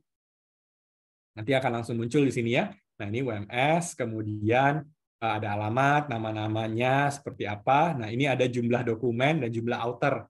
Jadi di sini tercatat ada 1455 dokumen terindeks Scopus, authornya ada 1122. Ini listnya nih. Perbagian berdasarkan disiplin ilmu. Ya, semoga ini benar nih Bapak Ibu ya, karena paling atas adalah engineering, kemudian social science, physics, ya, medicine, computer science, dan seterusnya. Ya, ini breakdown-nya untuk sesuai dengan disiplin ilmunya. Nah, ini semoga sudah sesuai ya dengan disiplin ilmu yang diharapkan UMS sendiri. Nah, kemudian kita juga bisa lihat collaborating affiliation, artinya Bapak Ibu paling sering berkolaborasi dengan siapa. Oke, kita bisa lihat ya, pertama UGM, kedua 11 Maret, ketiga Tun Hussein On Malaysia, ya, dan seterusnya. Ini kelihatan di sini. Ya, dan dokumen-dokumen ini semua bisa diklik. Jadi kalau Bapak Ibu penasaran ya, ini ada 66 dokumen kerjasama kolaborasi dengan Tun Hussein On di Malaysia. Nah, ini bisa diklik. Oke. Kemudian by source, untuk by source sendiri kita bisa melihat Bapak Ibu di UMS itu paling sering publikasinya di mana. Nah, kalau kita lihat di sini ya, paling atas itu conference proceedings, kedua juga masih sama, conference. Nah, yang mulai jurnal itu yang ini, International Journal of Innovation, Creativity and Change, ada 51, dan seterusnya. Ya, ini bisa dilihat listnya seperti apa. Oke, nah kemudian ini dokumennya juga bisa diklik, authors-nya pun bisa diklik. Jadi kalau authors yang kita klik, nanti tampilannya di sini ada listnya. Ya, jadi Bapak Ibu bisa melihat ini semua ya author-author yang ada di UMS itu seperti apa, ya, dan bisa nanti Bapak Ibu klik, kemudian nanti bisa dilihat profil beliaunya seperti apa, ya. Nah, ini yang ada di Scopus sendiri, ya. Nah, terakhir mungkin saya contohkan saja Bapak Ibu, nanti kalau ini sudah rilis secara publik, Bapak Ibu bisa memanfaatkan namanya researcher discovery. Researcher discovery itu kita mencari author berdasarkan kata kunci. Ya, jadi kalau author ini kan kita mencari berdasarkan last name-nya. Kalau researcher discovery kita cari author yang expert berdasarkan kata kunci. Misal nih Bapak Ibu ya, saya mencari misalkan tentang climate change. Nah, ini contoh gitu ya. Kita klik climate change.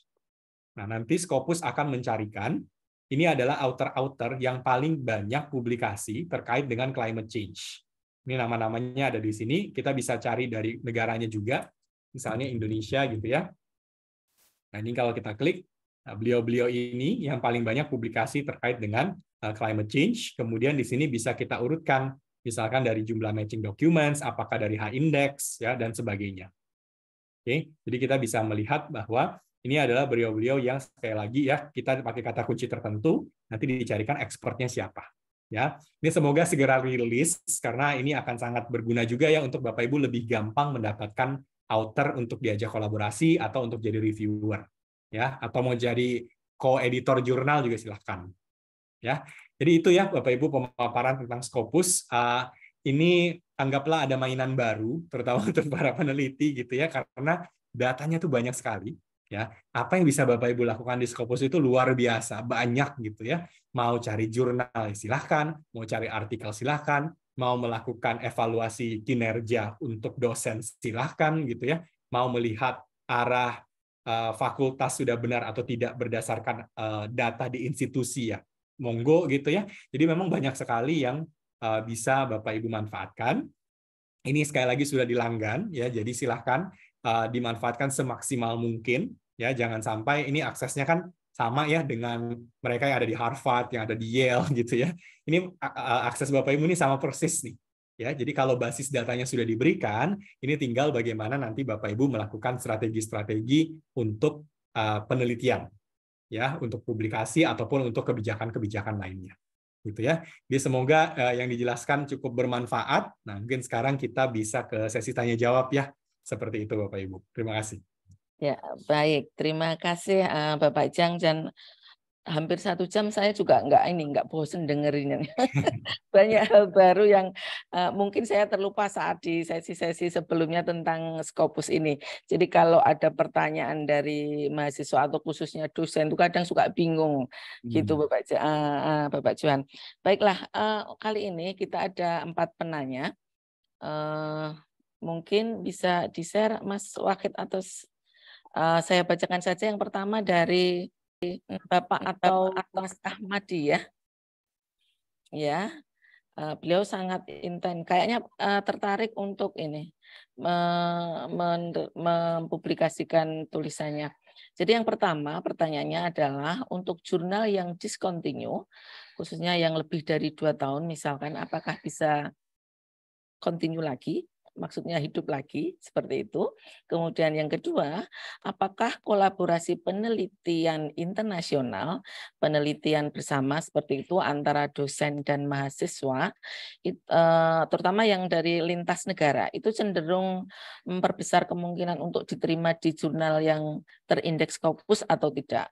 Atau cukup dengan menampilkan tema-tema yang menarik saja? Oke. Gitu. Ya, saya jawab dulu ya. Oke. Ya. Ini pertanyaannya, pertanyaan pertama tuh pendek tapi jawabannya panjang.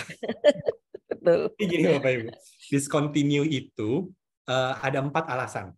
Ya, alasan yang paling fatal adalah predatory. Ya, jadi kita harus mengiyakan bahwa begini, Scopus itu tidak pernah mengindeks predatory jurnal. Tapi nih ada tapinya nih Bapak Ibu ya, kita tidak bisa mengontrol apa yang terjadi pada jurnal tersebut ketika sudah terindeks Scopus. Jadi biasanya katakanlah ada jurnal, ini amit-amit gitu ya terjadi di Indonesia gitu. Tapi misal nih, ada jurnal yang dia itu udah Sinta gitu ya, udah Sinta 2, kemudian mengajukan ke Scopus. Waktu pengajuan ke Scopusnya itu semua baik-baik saja, dokumentasinya lengkap, pokoknya semuanya aman gitu.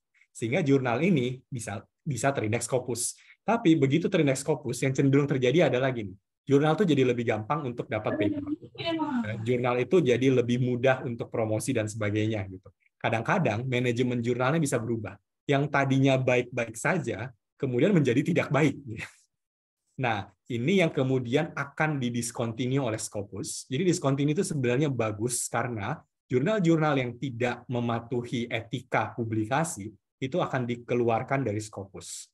Nah, kalau nanti Bapak Ibu melihat jurnal itu didiscontinue karena alasan publication concern itu adalah cenderung predatory. Nah, semua jurnal yang alasannya adalah publication concern itu tidak bisa diindeks lagi oleh Scopus. Ya, jadi secara otomatis jurnal itu kita close, kita tidak bisa mengindeks mereka lagi. Itu alasan pertama. Ya, alasan yang kedua adalah namanya matrix. Nah, matrix ini beda. Matrix itu adalah jurnal ini mengalami penurunan performance baik dalam hal jumlah dokumen maupun citasi. Jadi misalnya, katakanlah jurnal ini dari tahun ke tahun biasanya 100 dokumen. Ya, kurang lebih sekitar 100 dokumen. Tiba-tiba tahun berikutnya turun jadi hanya 40 dokumen. Tahun berikutnya lagi turun lagi ya jadi 30 dokumen. Citasinya juga sama, tadinya tinggi makin lama makin turun gitu. Nah, ini juga akan terkena discontinue, tapi discontinue yang ini itu bisa nanti indeks lagi. Ya, karena alasannya itu bukan alasan dia predatory, tapi ada something wrong dengan manajemen jurnalnya, sehingga performance-nya mengalami penurunan secara terus-menerus. Ya, dalam kasus ini, artikel Bapak Ibu itu akan aman. Artinya artikel itu tetap akan ada di Scopus.com. Kita tidak akan keluarkan artikel Bapak Ibu kalau alasannya matrix. Ya, itu yang berikutnya. Alasan ketiga itu adalah namanya radar. Radar ini artinya ada keanehan yang terjadi pada jurnal itu dan tidak bisa dipertanggungjawabkan oleh editornya. Misal nih Bapak Ibu ya, jurnal ini umumnya publikasi 100 dokumen per tahun, kurang lebih. Tiba-tiba tahun 2022 dia publikasilah 300 dokumen. Kan bingung ya, kok tiba-tiba naiknya tinggi sekali gitu. Nah, itu akan ditangkap oleh radar gitu. Ya, data-data outlier ini. Nah, kalau editornya ya tidak bisa mempertanggungjawabkan, kalau ditanya gitu ya, kenapa kamu tiba-tiba publikasinya banyak sekali ya, alasannya apa gitu. Nah, itu kalau tidak bisa dipertanggungjawabkan, maka bisa jadi jurnalnya juga discontinue karena alasan radar tersebut. Nah, jurnal ini bisa nanti terindeks lagi. Ya, tetap bisa. Gitu ya, asal dia sudah bisa menjawab alasan yang dulu tuh kenapa seperti itu. Nah, artikel juga tidak akan ada masalah. Jadi artikel itu tetap saja akan terindeks. Nah, alasan yang keempat itu continuous curation. Continuous curation itu cara kerjanya adalah misalnya satu jurnal itu mengalami penurunan ya yang tidak terlalu signifikan, tapi mulai agak turun performance-nya. Ya, itu nanti di warning sama Scopus. Ya, diberikan warning untuk editor jurnalnya bahwa jurnal kamu nih mengalami penurunan, tapi kita tidak langsung discontinue. Ya, kamu diberikan kesempatan tahun depan untuk meningkatkan performance-nya. Nanti kalau performance-nya sudah naik, ya tidak apa-apa, ya lanjut gitu ya. Ya jadi continue lagi. Nah, artikelnya pun aman. Jadi dalam kasus ini artikel itu tidak akan kenapa-kenapa. Ya, jadi yang paling berbahaya adalah yang publication concern. Itu artikel bisa dikeluarkan semua. Tapi yang lain, artikel itu aman. Karena yang lain itu bukan salah author-nya. Yang lain itu salah jurnalnya. Kalau yang pertama, itu salah jurnal dan author. Kenapa begitu? Karena itu nanti mungkin menjawab pertanyaan tentang predatory gitu ya. Karena author itu punya kewajiban untuk tahu apakah dia publikasi di jurnal yang predatory atau bukan. Ya, author itu harus punya pemahaman itu. Jadi kalau author-nya tahu bahwa saya ini publikasi dengan cara yang tidak etis dan tetap publikasi, maka author juga salah. Nah, itu yang tidak boleh. Itulah kenapa yang pertama itu yang paling fatal, semua artikel itu bisa dikeluarkan. Sementara 3 alasan lainnya itu tidak ada sangkut pautnya dengan si author, itu salah manajemen jurnalnya. Jadi author tidak boleh disalahkan. Itu kenapa artikelnya masih tetap ada di Scopus.com. Nah, ini kadang-kadang kalau udah pembicaraan discontinue nih, Bapak Ibu, saya sering mengatakan jurnal itu bisa discontinue, but it's not the end of the world, dan kita tidak boleh menyamakan jurnal discontinue itu artinya predatory. No, jurnal discontinue itu banyak alasannya, gitu ya. Dan itu yang harusnya menjadi pemahaman kita bersama, bukan hanya di UMS gitu ya, tapi di Indonesia gitu, bahwa discontinued itu kita harus cek dulu alasannya apa, gitu. Nah baru kita sains itu bisa lebih berkembang dengan cara seperti itu. Panjang kan ya? Oke, saya sampai lupa pertanyaan keduanya. Gitu. Yang kedua, apakah kolaborasi penelitian internasional, penelitian bersama begitu antara dosen dan mahasiswa lintas negara cenderung memperbesar kemungkinan diterima di jurnal terindeks Scopus? Oke, sebenarnya nomor 1 itu lebih ke arah kontribusi terhadap ilmu pengetahuan. Ya, jadi tetap ujung-ujungnya adalah novelty-nya apa, significance dari penelitian kita itu fungsinya buat apa, ya. Kalau kita bisa membuktikan bahwa penelitian saya itu memajukan ilmu pengetahuan, ditulis sendiri pun tidak masalah. Itu nomor 1, ya. Nah, tetapi memang ada nomor 2, nomor 3, nomor 4, dan seterusnya gitu ya. Nomor 1-nya kontribusi terhadap ilmu pengetahuan. Nah, kalau untuk alasan kolaborasi internasional bisa lebih tinggi atau tidak, honestly secara praktikal bisa. Ya, tapi bukan alasan nomor 1. Ya. Kenapa bisa? Karena international collaboration itu dianggap lebih kaya karena sudut pandangnya lebih unik jadinya. Kemudian yang kedua, potensi citasinya lebih tinggi. Ya, karena memang kalau kita lihat semua penelitian, kalau dia sifatnya international collaboration, cenderung mendapatkan citasi yang lebih besar, cenderung impact-nya juga lebih besar. Ya, itu kenapa ini menjadi salah satu yang memang dicari juga oleh jurnal-jurnal. Ya, jadi jawabannya iya, tapi bukan yang utama. Betul. Cukup dengan tema yang menarik? Kalau cukup dengan tema, bukan tema yang menarik sih, Bapak Ibu, lebih ke arah Bapak Ibu bisa membuktikan bahwa ada kontribusi terhadap perkembangan ilmu pengetahuan. Itu nomor 1. Oke. Semoga bisa menjawab pertanyaan dari Bapak atau Mas Ahmadi ya. Jadi tidak cukup dengan tema yang menarik, tapi harus punya kontribusi lebih dalam perkembangan ilmu pengetahuan. Kita lanjut ke pertanyaan kedua, Bapak Johan, jadi dari mahasiswa S3 ini kayaknya atau S2 ya, dari Mas Kolik Asuri. Bagaimana cara cepat mengetahui bahwa artikel yang menjadi referensi karya ilmiah seseorang adalah berasal dari jurnal yang terindeks Scopus? Mungkin ada ciri-ciri tertentu yang menjadi pertanda bahwa jurnal itu terindeks Scopus. Oke, ini maksudnya artikelnya berasal dari jurnal yang terindeks Scopus. Ini aja Bapak Ibu. Jadi digunakan mesin pencarinya Scopus. Scopus Gitu ya. Jadi Bapak Ibu cari artikelnya silakan, atau misalnya mau cari jurnalnya juga silakan. Ya, caranya ya kalau artikel Bapak Ibu tinggal copy paste aja judulnya apa gitu kan ya, nanti muncul. Jurnal juga sama, tinggal copy paste aja nama jurnalnya, nanti juga muncul. Dicari di Scopus, kalau di Scopus tidak ketemu berarti tidak terindeks Scopus. Iya, betul. Gitu. Iya, gampang sekali. Next kita ke penanya ketiga dari Marleni Nur Ahyani. Ini yang cukup aktif ini, 3 hari sampai matahari terakhir cukup ikut terus-terusan. Saya ingat dengan nama dan NIM-nya. Dari Mbak Marleni, mahasiswa ekonomi.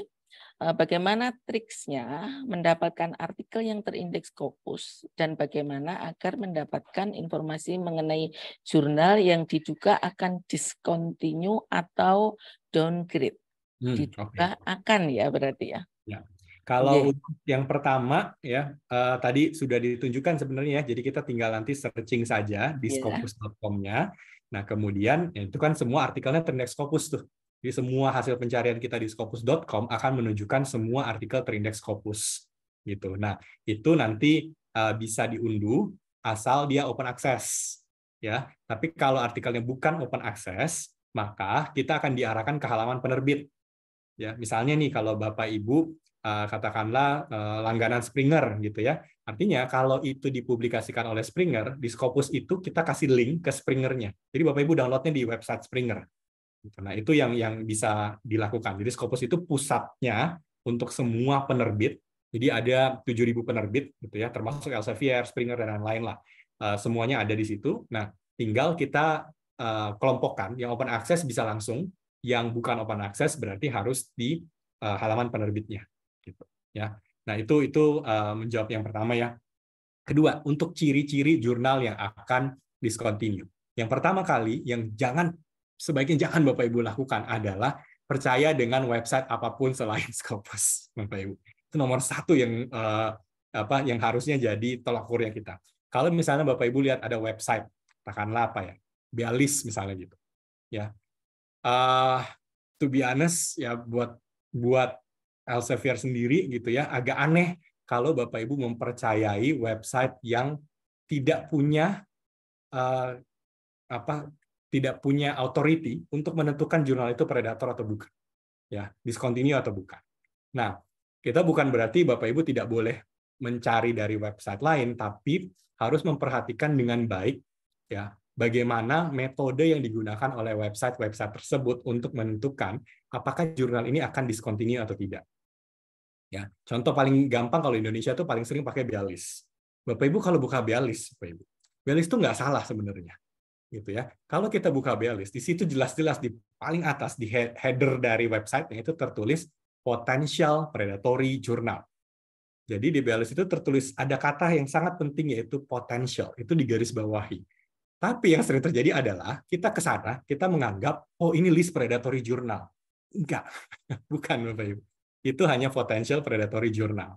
Nah, karena tidak ada satupun lembaga kecuali Scopus sendiri yang berhak menentukan apakah jurnal itu ya jurnal yang baik atau jurnal yang sudah melakukan pelanggaran etika. Nah, kemudian akhirnya cara-carinya bagaimana? Pertama, Bapak Ibu bisa menggunakan scopus.com. Tapi satu hal yang penting adalah nanti saya tunjukkan gitu ya caranya. Tapi satu hal yang penting adalah kita tidak pernah mengeluarkan list of potential predatory journal dari Scopus. Ya, jadi kita tidak akan pernah mengeluarkan list potential predatory journal Scopus. Kenapa kita tidak keluarkan potensial, yang kita keluarkan hanya yang predatorinya beneran gitu ya? Kenapa kita tidak keluarkan yang potensial? Simple, kasihan editornya. Jadi kalau kita sampai keluarkan list of potential predatory journal, Bapak Ibu, semua artikel yang sedang mengantri untuk dipublikasikan di jurnal-jurnal ini itu akan ditarik oleh author. Ya, karena tidak ada satupun orang yang mau artikelnya itu nanti dipublikasi, kemudian jurnalnya kemungkinan bisa predator. Nah, kalau itu terjadi, kalau kita keluarkan nih Bapak Ibu, dan katakanlah ada 10 paper yang lagi mengantri, ya, itu ditarik semua oleh authornya. Yang terjadi adalah jurnal itu secara otomatis akan didiscontinue. Karena apa? Alasan performance. Jurnal itu tidak akan punya paper yang cukup untuk bisa publikasi isu berikutnya. Nah, kalau dia miss satu isu, ya sementara dia sudah terindeks Scopus, Bapak Ibu, itu akan kena ke performance matrix-nya. Jadi bukannya jurnal itu akhirnya didiscontinue karena alasan predator, bukan, tapi karena alasan matrix yang disebabkan oleh Scopus sendiri gitu. Nah, itulah kenapa kita tidak mengeluarkan list tersebut. Tapi ciri-cirinya bisa Bapak Ibu lihat sebenarnya. Ya, kelihatan dari number-nya. Ini saya tunjukkan ya Bapak Ibu ya. Bapak Ibu ke sources ya, cari nama jurnalnya. Jadi misalnya Bapak Ibu ada mau publikasi di jurnal tertentu. Ya, udah tahu nih nama jurnalnya apa. Nah, di sini dicari dulu nama jurnalnya. Kemarin saya ada coba satu. Indian Journal of apa ya? Saya lupa. Ini mungkin ya, kalau tidak salah ya. Kita coba ya. Oh enggak, ini mah bagus. Ya nggak apa-apa lah, kita pakai ini sebagai contoh. Ya, oke. Jadi misalnya ini, ya, ini jurnalnya random aja tadi kita cari gitu ya. Nah, data apa yang perlu sekali Bapak Ibu perhatikan adalah ini. Nah, ini Bapak Ibu. Ya, sitasi dan dokumen. Jurnal-jurnal yang bagus adalah jumlah sitasinya itu sebisa mungkin mendekati, kalau bisa lebih tinggi dibanding jumlah dokumennya. Ya, jangan terbalik Bapak Ibu. Ya, kalau di sini terlalu over, misalnya jumlah dokumennya anggap 3.000, jumlah sitasinya cuma 100. Nah, itu bahaya. Ya, karena performance jurnal ini akan dipertanyakan. Atau peer review, proses peer review dari jurnal ini akan dipertanyakan. Bagaimana caranya jurnal ini bisa menerima anggap 3.000 dokumen, tapi sitasinya nggak diurus gitu. Ya, nah itu ciri-ciri yang pertama yang bisa kita lihat. kedua itu ini, tren ini nih Bapak Ibu, ini trennya kan naik, jadi ya udah aman gitu ya. Tapi kalau trennya turun terus, nah itu juga mulai harus hati-hati itu. Ya. Nah kemudian ini jumlah dokumennya harus make sense. Ya, setiap tahun kalau kita lihat, ya meskipun ada kenaikan gitu ya, tapi rata-rata masih di 100 sampai 200-an lah. Ya, untuk setiap tahunnya. Ya, ini masih cenderung aman. Kalau nanti tiba-tiba Bapak Ibu menemukan, anggap dari 2020 ke 2021, ini 210 tiba-tiba di sini 1000. Nah, itu yang kita harus hati-hati.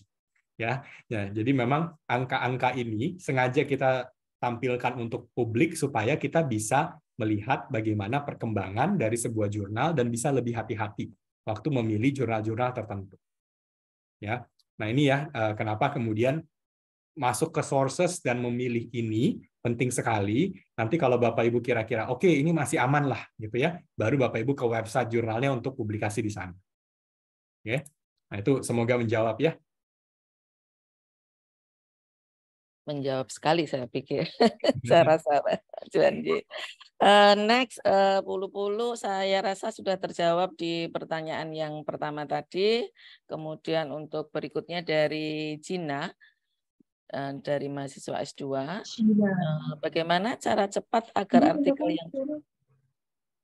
yang kita cari adalah hanya open access? Sepertinya ini hanya teknis saja ya ini. Ya, betul. Ini gampang aja sih Bapak Ibu ya. Sebentar. Ini nanti Bapak Ibu kan cari artikelnya. Kemudian, bentar ya, saya cari dulu. Oke, saya share screen lagi. Nah, oke. Ini misalnya saya pakai kata kunci artificial intelligence. Kemudian kalau mau open access aja di sini ada pilihannya Bapak Ibu. Ya, jadi yang di sebelah kiri ini ada filter. Nah, ini nanti bisa Bapak Ibu pilih all open access. Ya. Jadi dari berapa nih?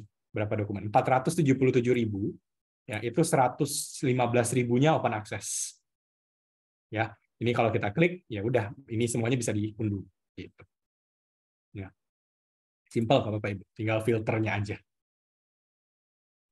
Betul sekali. Jadi kita cuma main filter aja di sini biar tertampil yang open access semuanya. Next, kayaknya agak ini ya, Mas Wahid, atau perlu kita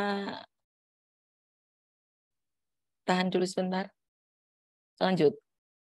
Oke, Bu, ditahan dulu aja. Mungkin kita bisa iya. Biar nggak bosan ya, Pak Johan, kita agak skip sebentar. Kita bisa ini ambil fotonya bareng dulu. Saya iya, biar nanti tidak terlupa mumpung ini pada konsen ke pertanyaan. Saya minta pertolongan Mas Wahid untuk memandu jalannya foto bareng mungkin. Ya, bisa, siap Bu. Silahkan Mas Wahid. Oke, baik. Sebelumnya terima kasih teman-teman semua atau peserta dari Library Literifest. Ini kita ada 5 slide, jadi mohon untuk yang belum on cam bisa on cam terlebih dahulu supaya nanti wajah-wajah cerianya itu terlihat ya, Bapak Ibu semua. Oke, ini nanti ada 5 slide, akan saya pandu per slide-nya. Oke, kita mulai dari sekarang. Mungkin bisa ditahan dari 1 sampai 5 untuk tetap tersenyum atau dengan gaya yang bagus ya pastinya ya. Oke, kita mulai dari slide pertama. Siap semuanya? 1, 2, 3. Oke, slide kedua masih ditahan. 1, 2, 3. Slide ketiga 1, 2, 3. Slide keempat 1, 2, 3. Dan slide kelima 1, 2, 3. Ya, baik. Terima kasih. Sudah semua, Ibu Ken, mungkin bisa dilanjut. Ya, terima kasih Mas Wahid. Tadi terakhir pertanyaan dari Mbak Gina. Next, nah sekarang dari Mas Risa Hardianto dari mahasiswa S2 juga. Bagaimana tips agar jurnal yang kita buat bisa tembus Scopus? Oke. Ini mungkin bagaimana artikelnya ya bisa tembus Scopus ya. Betul, Jurnal kan berarti editornya. Oke. Jadi untuk ini bisa satu webinar sendiri sebenarnya. Simpelnya aja Bapak Ibu ya. Semua artikel yang kita buat, penelitian tersebut harus memberikan dampak ya. Intinya selalu adalah impact-nya apa gitu. kita kan sebagai scholar, sebagai academician, ya, kita harus bisa memberikan kontribusi terhadap perkembangan ilmu pengetahuan. Semua editor, semua reviewer, ya pertanyaan pertama yang mereka akan tanya, dan mungkin untuk rekan-rekan mahasiswa gitu ya, yang S2, S3 nih, biasanya pertanyaan paling pertama yang sering ditanyakan waktu sidang itu sebenarnya mirip-mirip lah sama editor dan reviewer adalah ini kontribusinya apa untuk perkembangan ilmu pengetahuan di bidang apa gitu ya. Itu harus kita jawab yang nomor satu. Ya, kalau itu terjawab, apakah itu melalui introduction kita kah gitu ya, atau melalui cover letter yang kita kirim waktu submit artikel kah? Itu kalau terjawab, maka yang lain itu sifatnya lebih teknis. Tentu yang lain tetap diperlukan gitu ya. Tapi yang paling nomor satu adalah itu dulu. Kalau kita bisa menjawab inilah kontribusi saya terhadap perkembangan ilmu pengetahuan, maka chance-nya akan lebih besar. Ya, nah itu yang pertama. Kemudian yang kedua tentu bicara tentang topiknya juga perlu menarik, betul ya gitu. Kemudian kenapa ini konteksnya harus begini. Nah itu banyak hal-hal teknis yang menyusul. Tapi nomor satu itu dulu. Gitu. Kalau itunya terjawab, yang lainnya sifatnya sekali lagi lebih teknis, gitu ya. Kalau yang pertama yang tidak terjawab itu biasanya langsung reject. Gitu. Ya, semoga menjawab ya. Ya, karena rata-rata pertanyaannya hampir sama, Bapak John. Yang ini in English dari Pak Ahmadi lagi, tapi sebelum saya lanjutkan ke Pak Ahmadi lagi, saya ingin ada yang bertanya tentang sepertinya tentang ini dari Elvira B200 dari mahasiswa ekonomi. Izin bertanya, berapa lama bisa terindeks Scopus dan berapa biaya yang diperlukan? Masih bertanya tentang biaya ini. Ya, siap. Ya. Kalau berapa lama itu tergantung dari jurnal, gitu ya. Karena setiap jurnal tuh beda-beda nih, Bapak Ibu. Memang ada yang cepat, ada yang cuma sebulan, ada yang 3 bulan, gitu ya. Nah, mungkin tipsnya adalah Bapak Ibu perlu lihat dalam 1 tahun jurnal ini publikasi berapa isu, ya. Kalau ada jurnal yang mungkin setahun cuma 2 kali, berarti kan lebih lama ya. Kemudian ada jurnal yang mungkin 4 kali, ada yang setahun bisa 12 kali gitu. Nah itu bisa Bapak Ibu perhatikan supaya kita tahu nih, misalnya saya mau publikasi di jurnal A, tapi jurnal A ini baru akan terbit biasanya pada bulan Oktober dan Desember. Itu artinya Bapak Ibu diterima saat ini pun terbitnya masih lama, ya masih Oktober dan Desember tahun ini. Ya, nah itu pun kalau antriannya lagi tidak banyak, bisa jadi antriannya sampai Desember udah penuh, sehingga Bapak Ibu bisa jadi Oktober tahun depan. Itu juga bisa. Nah itu yang menyebabkan kita perlu melihat jumlah volumenya berapa dan berapa artikel yang biasa dipublikasikan dalam satu volume atau isu tersebut. Ya, lalu tentu faktor lain adalah berapa lama waktu review yang dilakukan. Gitu. Ya, karena kan cepat atau tidaknya juga tergantung ya kalau kita sudah dapat dari reviewer seberapa cepat kita melakukan revisi gitu kan ya. Nah, itu jadi memang range-nya sangat-sangat variatif. Ada yang bisa sebulan juga bisa, ada yang bisa 2 tahun juga bisa. Jadi sangat tergantung dari faktor-faktor tersebut gitu. Nah, kemudian mengenai biaya. Kalau untuk mengenai biaya, Bapak Ibu, kalau kita publikasinya open access itu ada biayanya. Nah, biaya open access itu tergantung lagi dari jurnalnya. Ya, tergantung pertama disiplin ilmunya apa, kedua tergantung jurnalnya sendiri. Disiplin ilmu itu yang cenderung lebih mahal itu adalah medicine. Ya, health science itu cenderungnya lebih tinggi dibanding social science. Ya. Range-nya itu bisa antara $300 sampai $5.000 juga bisa. Gitu. Nah, itu range-nya. Kalau Bapak Ibu mau publikasinya open access. Tapi tidak, saya sih kurang tahu nih di UMS apakah ada keharusan atau tidak gitu ya. Tapi pada umumnya tidak ada keharusan harus publikasinya open access. Ya, karena ada pilihan subscription base. Ya, kalau subscription artinya artikel Bapak Ibu itu tidak ada biayanya untuk publikasi. Ya, sifatnya gratis, ya, tetapi ini nanti terbalik nih. Artikel Bapak Ibu kalau open access itu bisa diunduh seperti di Scopus gitu ya. Scopus.com kita bisa mengunduh artikel open access. Tapi kalau artikelnya subscription karena biayanya gratis, artikel Bapak Ibu itu tidak bisa langsung diunduh, tapi harus ada langganan. Ini kayak majalah aja nih Bapak Ibu, gitu ya. Jadi tinggal masalah ini siapa yang bayar. Apakah yang bayar itu adalah authornya dengan model open access, tapi nanti pembacanya gratis, atau authornya tidak perlu bayar, tapi nanti pembacanya yang bayar. Itu model subscription. Ya, jadi memang tergantung pilihannya mau yang mana. Banyak sekarang jurnal yang menawarkan hybrid. Hybrid itu artinya dalam satu isu itu bisa memilih, ya Bapak Ibu itu mau publikasinya OA atau subscription.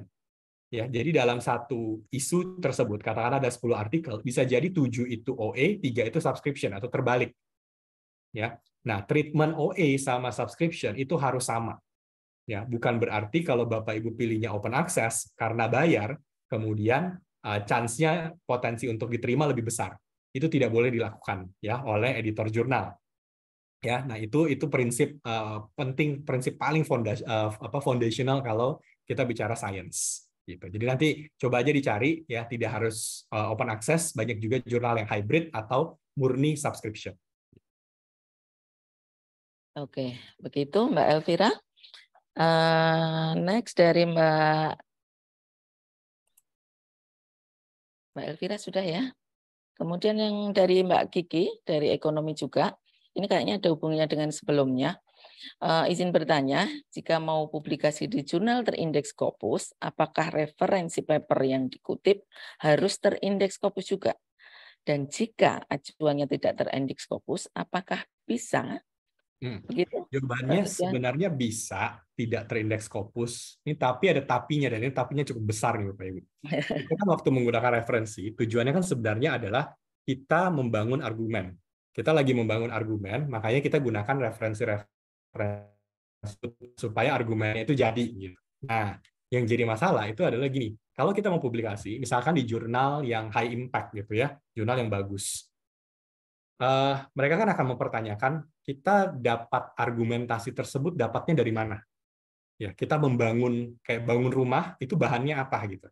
Nah, kalau kita pakai jurnal-jurnal yang kurang bagus, artikel-artikel yang dipublikasikan di jurnal yang kurang jangankan tidak terindeks Scopus Bapak Ibu, Q3, Q4 aja itu bisa dipertanyakan sama editor dan reviewer di Q1-nya. Karena buat mereka agar argumentasi kita kuat, kita butuh fondasi yang kuat. Simpelnya kan gitu. Jadi kalau fondasi kita aja dipertanyakan, ini referensi dari mana, ini artikel apaan gitu ya, ini dipublikasikan oleh jurnal apa gitu. Nah, kalau itu dipertanyakan, itu akan membuat argumentasi kita itu jadi lemah. Nah, jadi kualitas dari argumentasi pun jadi lemah. Kita mengatakan, oh ini ada gap itu tidak dipercaya gitu, bahwa benar ini ada gapnya, karena referensi yang dipakai pun masih kurang.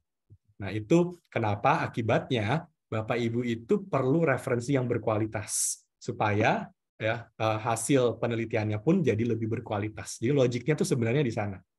Ya, that's why high quality references itu lebih penting dibandingkan jumlah reference. Ya, kita bukan lagi lomba-lomba berapa banyak referensi yang digunakan. No, poinnya bukan di sana. Poinnya adalah referensi apa yang digunakan untuk membangun argumentasi tersebut. Ya, untuk mengatakan bahwa saya sudah menemukan ini ada teori gap-nya. Nah, referensinya apa tuh? Saya sudah menemukan ini ada research gap-nya. Nah, kembali lagi mengatakan bahwa saya sudah menemukan research gap itu harus berdasarkan referensi apa yang digunakan untuk berani mengatakan ini ada research gap-nya. Nah, itu logik supaya kita bisa publikasi di high quality jurnal. Oke, jadi jawabannya boleh, tapi harusnya 95% itu terindeks. Oke, begitu. Dari mahasiswa S1 lagi, ini terakhir tadi agak terlewatkan, tapi juga penting mungkin bisa saya ulangi lagi. Dari Yanti, mahasiswa kesehatan ya ini ya, dari FIK. Mohon izin bertanya. 1. Kriteria jurnal yang bagaimana yang bisa masuk publikasi di indeks Scopus dan cepat dipublikasikan. Kemudian pertanyaan kedua, bagaimana cara publikasi di Scopus bagi penulis pemula? Gitu, Bapak Juan. Ya, ini mungkin pertama kriteria artikel ya, mungkin ya. Oke. Kalau jurnal sih bisa kita bahas, tapi itu jadi editor jurnal. Mungkin kalau mau jadi editor jurnal. Tadi sudah, ya. Ya, jadi kalau untuk artikel, ya sama lagi, balik-balik lagi adalah selalu ke kontribusi kita terhadap ilmu pengetahuan. Itu nomor 1 lah. Selalu lah itu ya. Nah, itu harus bisa dijawab, itu harus ada di artikel kita. Nah, supaya tidak lagi jadi pertanyaan gitu ya. Kemudian hal-hal nomor 2, nomor 3 dan seterusnya termasuk tadi international collaboration kalau bisa, kemudian kualitas dari referensi gitu ya. Kemudian juga dari nanti masuk ke metode yang kita pakai, kalau ada statistiknya juga statistiknya yang benar gitu. Kalau ada melakukan eksperimen juga metodenya jelas ya, cara eksperimennya bagaimana. Terlepas dari resultnya apa, yang penting adalah ada kita prosesnya juga benar sehingga result itu tetap kok berkontribusi terhadap ilmu pengetahuan. Itu nomor 1 lah yang selalu dicari gitu ya. Nah, kemudian untuk penulis pemula gitu ya. Sebenarnya begini, untuk penulis pemula ya intinya kan ya masih belajar gitu ya, untuk mulai bisa nulis dulu, untuk bisa memahami ini dunia academic writing itu seperti apa gitu ya.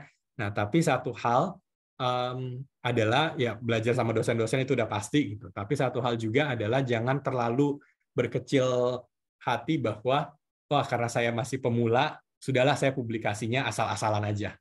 Ya, ini akan menjadi masalah gitu ya. Kalau satu orang berpikir bahwa udahlah saya yang penting publikasi aja, jurnalnya mau Predator, mau bodo amat gitu, yang penting publikasi. Itu kalau terjadi di benak, katakanlah ada total 1.000 mahasiswa di UMS yang S2, S3 misalnya gitu ya, itu akan membuat performance kampus itu drop langsung. Ya, jadi rekomendasinya adalah kita tetap fokus pada kualitas. Itu kita tetap fokus pada publikasi itu, meskipun belum pernah publikasi pertama kali pun, kalau bisa Q1 why not? Jadi jangan takut untuk mengejar Q1, tidak harus selalu mulainya dari Q3, Q4. Ya, bahkan ya kalau ini saya rasa sama Prof Harun juga waktu itu sempat ngobrol-ngobrol gitu ya, bahwa ya kenapa tidak gitu ya, mahasiswa harus bisa juga untuk publikasi di Q1, di Q2 gitu ya. Jangan kesannya karena masih mahasiswa ya udahlah Q3 aja udah bagus gitu ya. Tapi harus dipush ke sana dulu. Kita coba dulu gitu ya, supaya kualitas bukan hanya mahasiswanya happy, bukan hanya dosennya happy gitu ya, tapi kampus pun akan terangkat juga gitu. Karena simpelnya Bapak Ibu, simpel aja gitu ya. Kalau terlalu banyak mahasiswa publikasi di Q4 ya, atau di conference atau di jurnal-jurnal predator, fondasinya itu akan nggak bagus, sehingga kampus itu akan susah naik peringkat, susah untuk dapat performance, impact dan sebagainya. Gitu. Karena itu tadi kelompok di Q4-nya terlalu besar. Itu umum yang terjadi di Indonesia. Ya, jadi memang untuk penulis pemula ya, learn how to write quality supaya publish-nya juga di quality. Nah, kampus tuh udah menyediakan kayak Scopus, ada Springer, ada yang lain-lain gitu ya. Itu penting tuh ya, supaya fokus kualitas itu benar-benar bisa didapatkan gitu. Ya. Ini satu hal aja mungkin di luar pertanyaan gitu ya, tapi penting untuk di-share. Bapak Ibu perlu tahu bahwa Indonesia itu publikasi artikel paling banyak di Asia Tenggara. Ya, kita ngalahin Malaysia jauh gitu ya, udah makin jauh gitu ya dari jumlah artikel yang dipublikasikan. Tapi kualitas Indonesia adalah yang paling rendah di Asia Tenggara. Ya, jadi fokusnya harusnya adalah pada quality research, bukan pada quantity. Nah, semoga menjawab ya. Oke, jadi jangan takut untuk terus mencoba dengan meningkatkan kualitas tulisan. Tadi dari Mbak Yanti dari FIK, kemudian berlanjut ke Mas Kolik Asuri lagi. Ini sepertinya sudah bertanya yang tadi, Bapak Juang, tapi beliau ingin bertanya satu hal terkait dengan buku-buku referensi yang ada di Scopus. Sering tidak bisa diakses. Bagaimana cara agar bisa di-download? Nah, Oke. Kalau buku itu mereka jarang sekali ada yang open. Istilahnya open access gitu kalau di jurnal gitu ya. Itulah kenapa kalau buku, ya kalau Bapak Ibu klik download, ya sama diarahkan ke halaman penerbitnya. Gitu. Jarang sekali ada yang akan melakukan untuk open access untuk buku. Kecuali ada momen-momen tertentu, misalnya Elsevier waktu COVID, itu kita sempat 3 bulan gratis untuk buku-buku terkait dengan COVID. Nah, jadi dalam momen-momen tertentu biasanya penerbit bisa menggratiskan buku mereka gitu ya. Tapi saya rasa 95% gitu ya mereka tidak akan melakukan itu. Itulah kenapa buku itu sifatnya ada link untuk downloadnya, tapi downloadnya biasanya tetap berbayar gitu. Ya, ini karena buku itu berurusan sama royalti gitu-gituan, Pak. Ya. Ya, begitu Mas Khalid. Jadi sudah dijawab oleh Bapak Johan. Dan next mungkin the last question ya. Saya kembali lagi ke Bapak atau Mas Ahmadi tadi. Bapak Ahmadi atau Mas Ahmadi itu sudah bertanya tentang jurnal yang discontinue. Kemudian apakah yang kalau penelitian internasional lebih kemungkinan diterimanya lebih besar di Scopus. Nah, terakhir beliau menambahkan pertanyaan seperti ini. Mohon maaf Bapak John, mungkin saya agak kurang lancar ya. Saya akan coba pertanyaan beliau, saya coba baca. One more question. When I looking for a question for my questionnaire, I always cite from Elsevier. Give me some advice to get another question from another website. Oke. Gitu. Ya, yang pasti ya terima kasih gitu ya Pak kalau sudah terinspirasi dari Elsevier juga gitu ya. Nah, kalau untuk website-website lain ya karena ini kan sifatnya penerbit ya, jadi pasti Bapak Ibu perlu untuk bertanya ke penerbitnya sendiri gitu ya. Dan yang kedua adalah bisa tentu dibantu oleh perpustakaan juga. Kalau misalnya saya belum familiar dengan website apa yang sudah dilanggan, nah itu pasti rekan-rekan perpustakaan siap membantu gitu ya. Jadi kalau buat kami gitu ya di Elsevier sendiri, sebenarnya ya Bapak Ibu mau citasi dari manapun ya it's your decision ya, keputusannya Bapak Ibu gitu. Tapi yang pasti adalah Bapak Ibu pastikan saja apa yang Bapak Ibu citasi juga berasal dari jurnal-jurnal yang bagus ya. Tidak harus 100% dari Elsevier, tapi yang lain-lain juga banyak, jurnal-jurnal mereka juga bagus-bagus gitu. Nah, yang penting itu tadi ya, impact itu harus menjadi fokus, kualitas itu harus jadi fokus ya. Tinggal caranya bagaimana, searching-nya bagaimana, ya masing-masing penerbit mungkin agak beda-beda gitu ya. Kalau Elsevier Science Direct, kemudian Springer punya sendiri, Wiley punya sendiri gitu. Masing-masing punya sendiri lah. Sama misalnya Bapak Ibu menemukan jurnal yang diterbitkan di Indonesia, jurnalnya udah terindeks Scopus, Bapak Ibu ke website jurnal itu caranya juga beda lagi gitu. Jadi memang umumnya mirip ya, intinya kita searching pakai kata kunci lah gitu ya. Nah, perbedaan-perbedaan di fitur-fiturnya aja yang mungkin perlu dikuasai lebih lanjut. Nah, pasti nanti dari perpustakaan siap membantu untuk itu ya. Pasti kita akan bantu kalau memang mereka bertanya. Saya lihat lagi, saya rasa sudah tidak ada pertanyaan lagi, Bapak Johan. Jadi kita bisa waktunya memang sudah pas ini kayaknya. Bagaimana Mas Wahid? Iya, oke.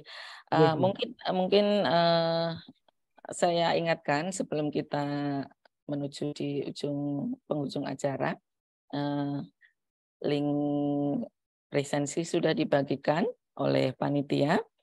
Nanti bisa presensi, kemudian untuk Bapak Johan sebelum berakhir di sesi kali ini ada sedikit yang disampaikan terkait dengan Scopus. Jadi closing statement seperti itu bisa diberikan. Ya, siap Bu. Ya. Oke, yang pasti Bapak Ibu ya sekali lagi terima kasih. Ya, meskipun mungkin sebagian besar Bapak Ibu sedang puasa juga, tapi luar biasa semangatnya ya untuk mengikuti webinar ini. Jadi terima kasih juga untuk waktunya Bapak Ibu, perpustakaan juga yang sudah mengelola ya acara ini udah 4 hari ya Ibu di perpustakaan. Terima kasih juga untuk kesempatannya. Dan tentunya ya mungkin closing dari saya adalah Bapak Ibu sudah dilanggankan macam-macam resources yang luar biasa ya.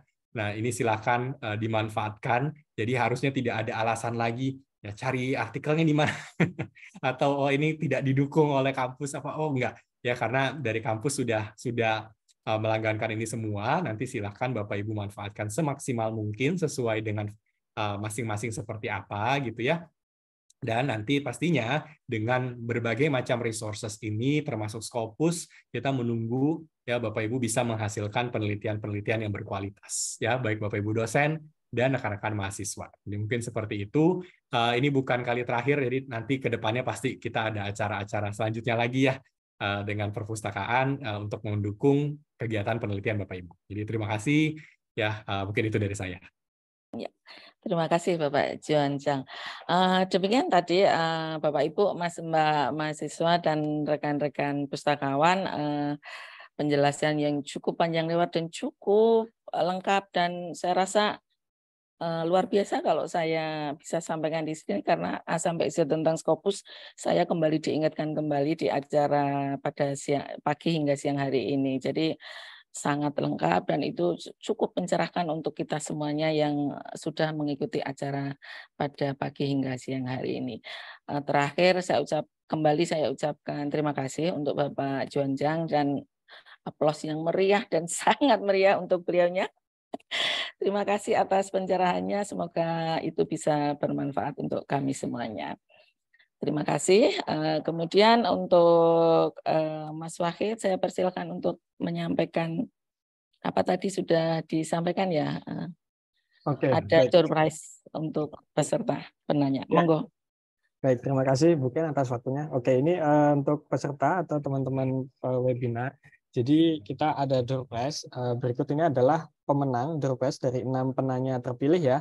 Itu yang pertama ada Bapak Ahmadi atau Mas Ahmadi, lalu ada Mas Holik Asyur atau Bapak Holik Asyur, ada Mbak Gina, ada Mas Reza Hardianto, ada Mbak Yanti dan Mbak Elvira. Nah, untuk konfirmasinya nanti untuk 6 pertanyaan terpilih ini atau yang tertera pada layar mendapatkan door prize dari kami, dari panitia, dari Perpustakaan dan Pusat Layanan Digital UMS, nanti dapat mengkonfirmasi hadiahnya dengan menghubungi Ibu Esti Handayani di nomor yang sudah saya taruh di kolom chat ya Bapak Ibu.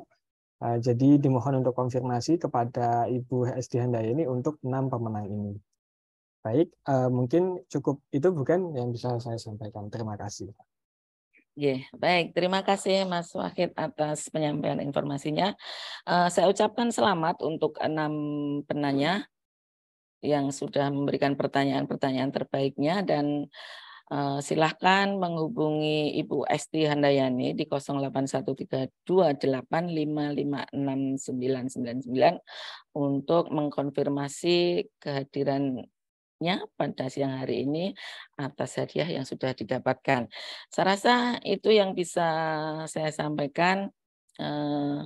Saya Ken Retno sebagai moderator acara ini, mohon maaf jika selama memandu acara mulai pagi tadi hingga siang hari ini terdapat kesalahan baik secara langsung maupun tidak langsung. Semoga itu tidak mengurangi kenyamanan Bapak Ibu ataupun rekan-rekan mahasiswa dan pustakawan yang hadir di acara pada siang hari ini. Untuk Bapak Juanjang kembali saya ucapkan terima kasih, semoga tidak kapok untuk bisa hadir di acara serupa.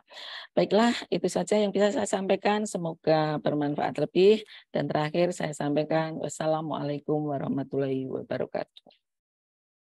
Waalaikumsalam warahmatullahi wabarakatuh. Waalaikumsalam warahmatullahi wabarakatuh.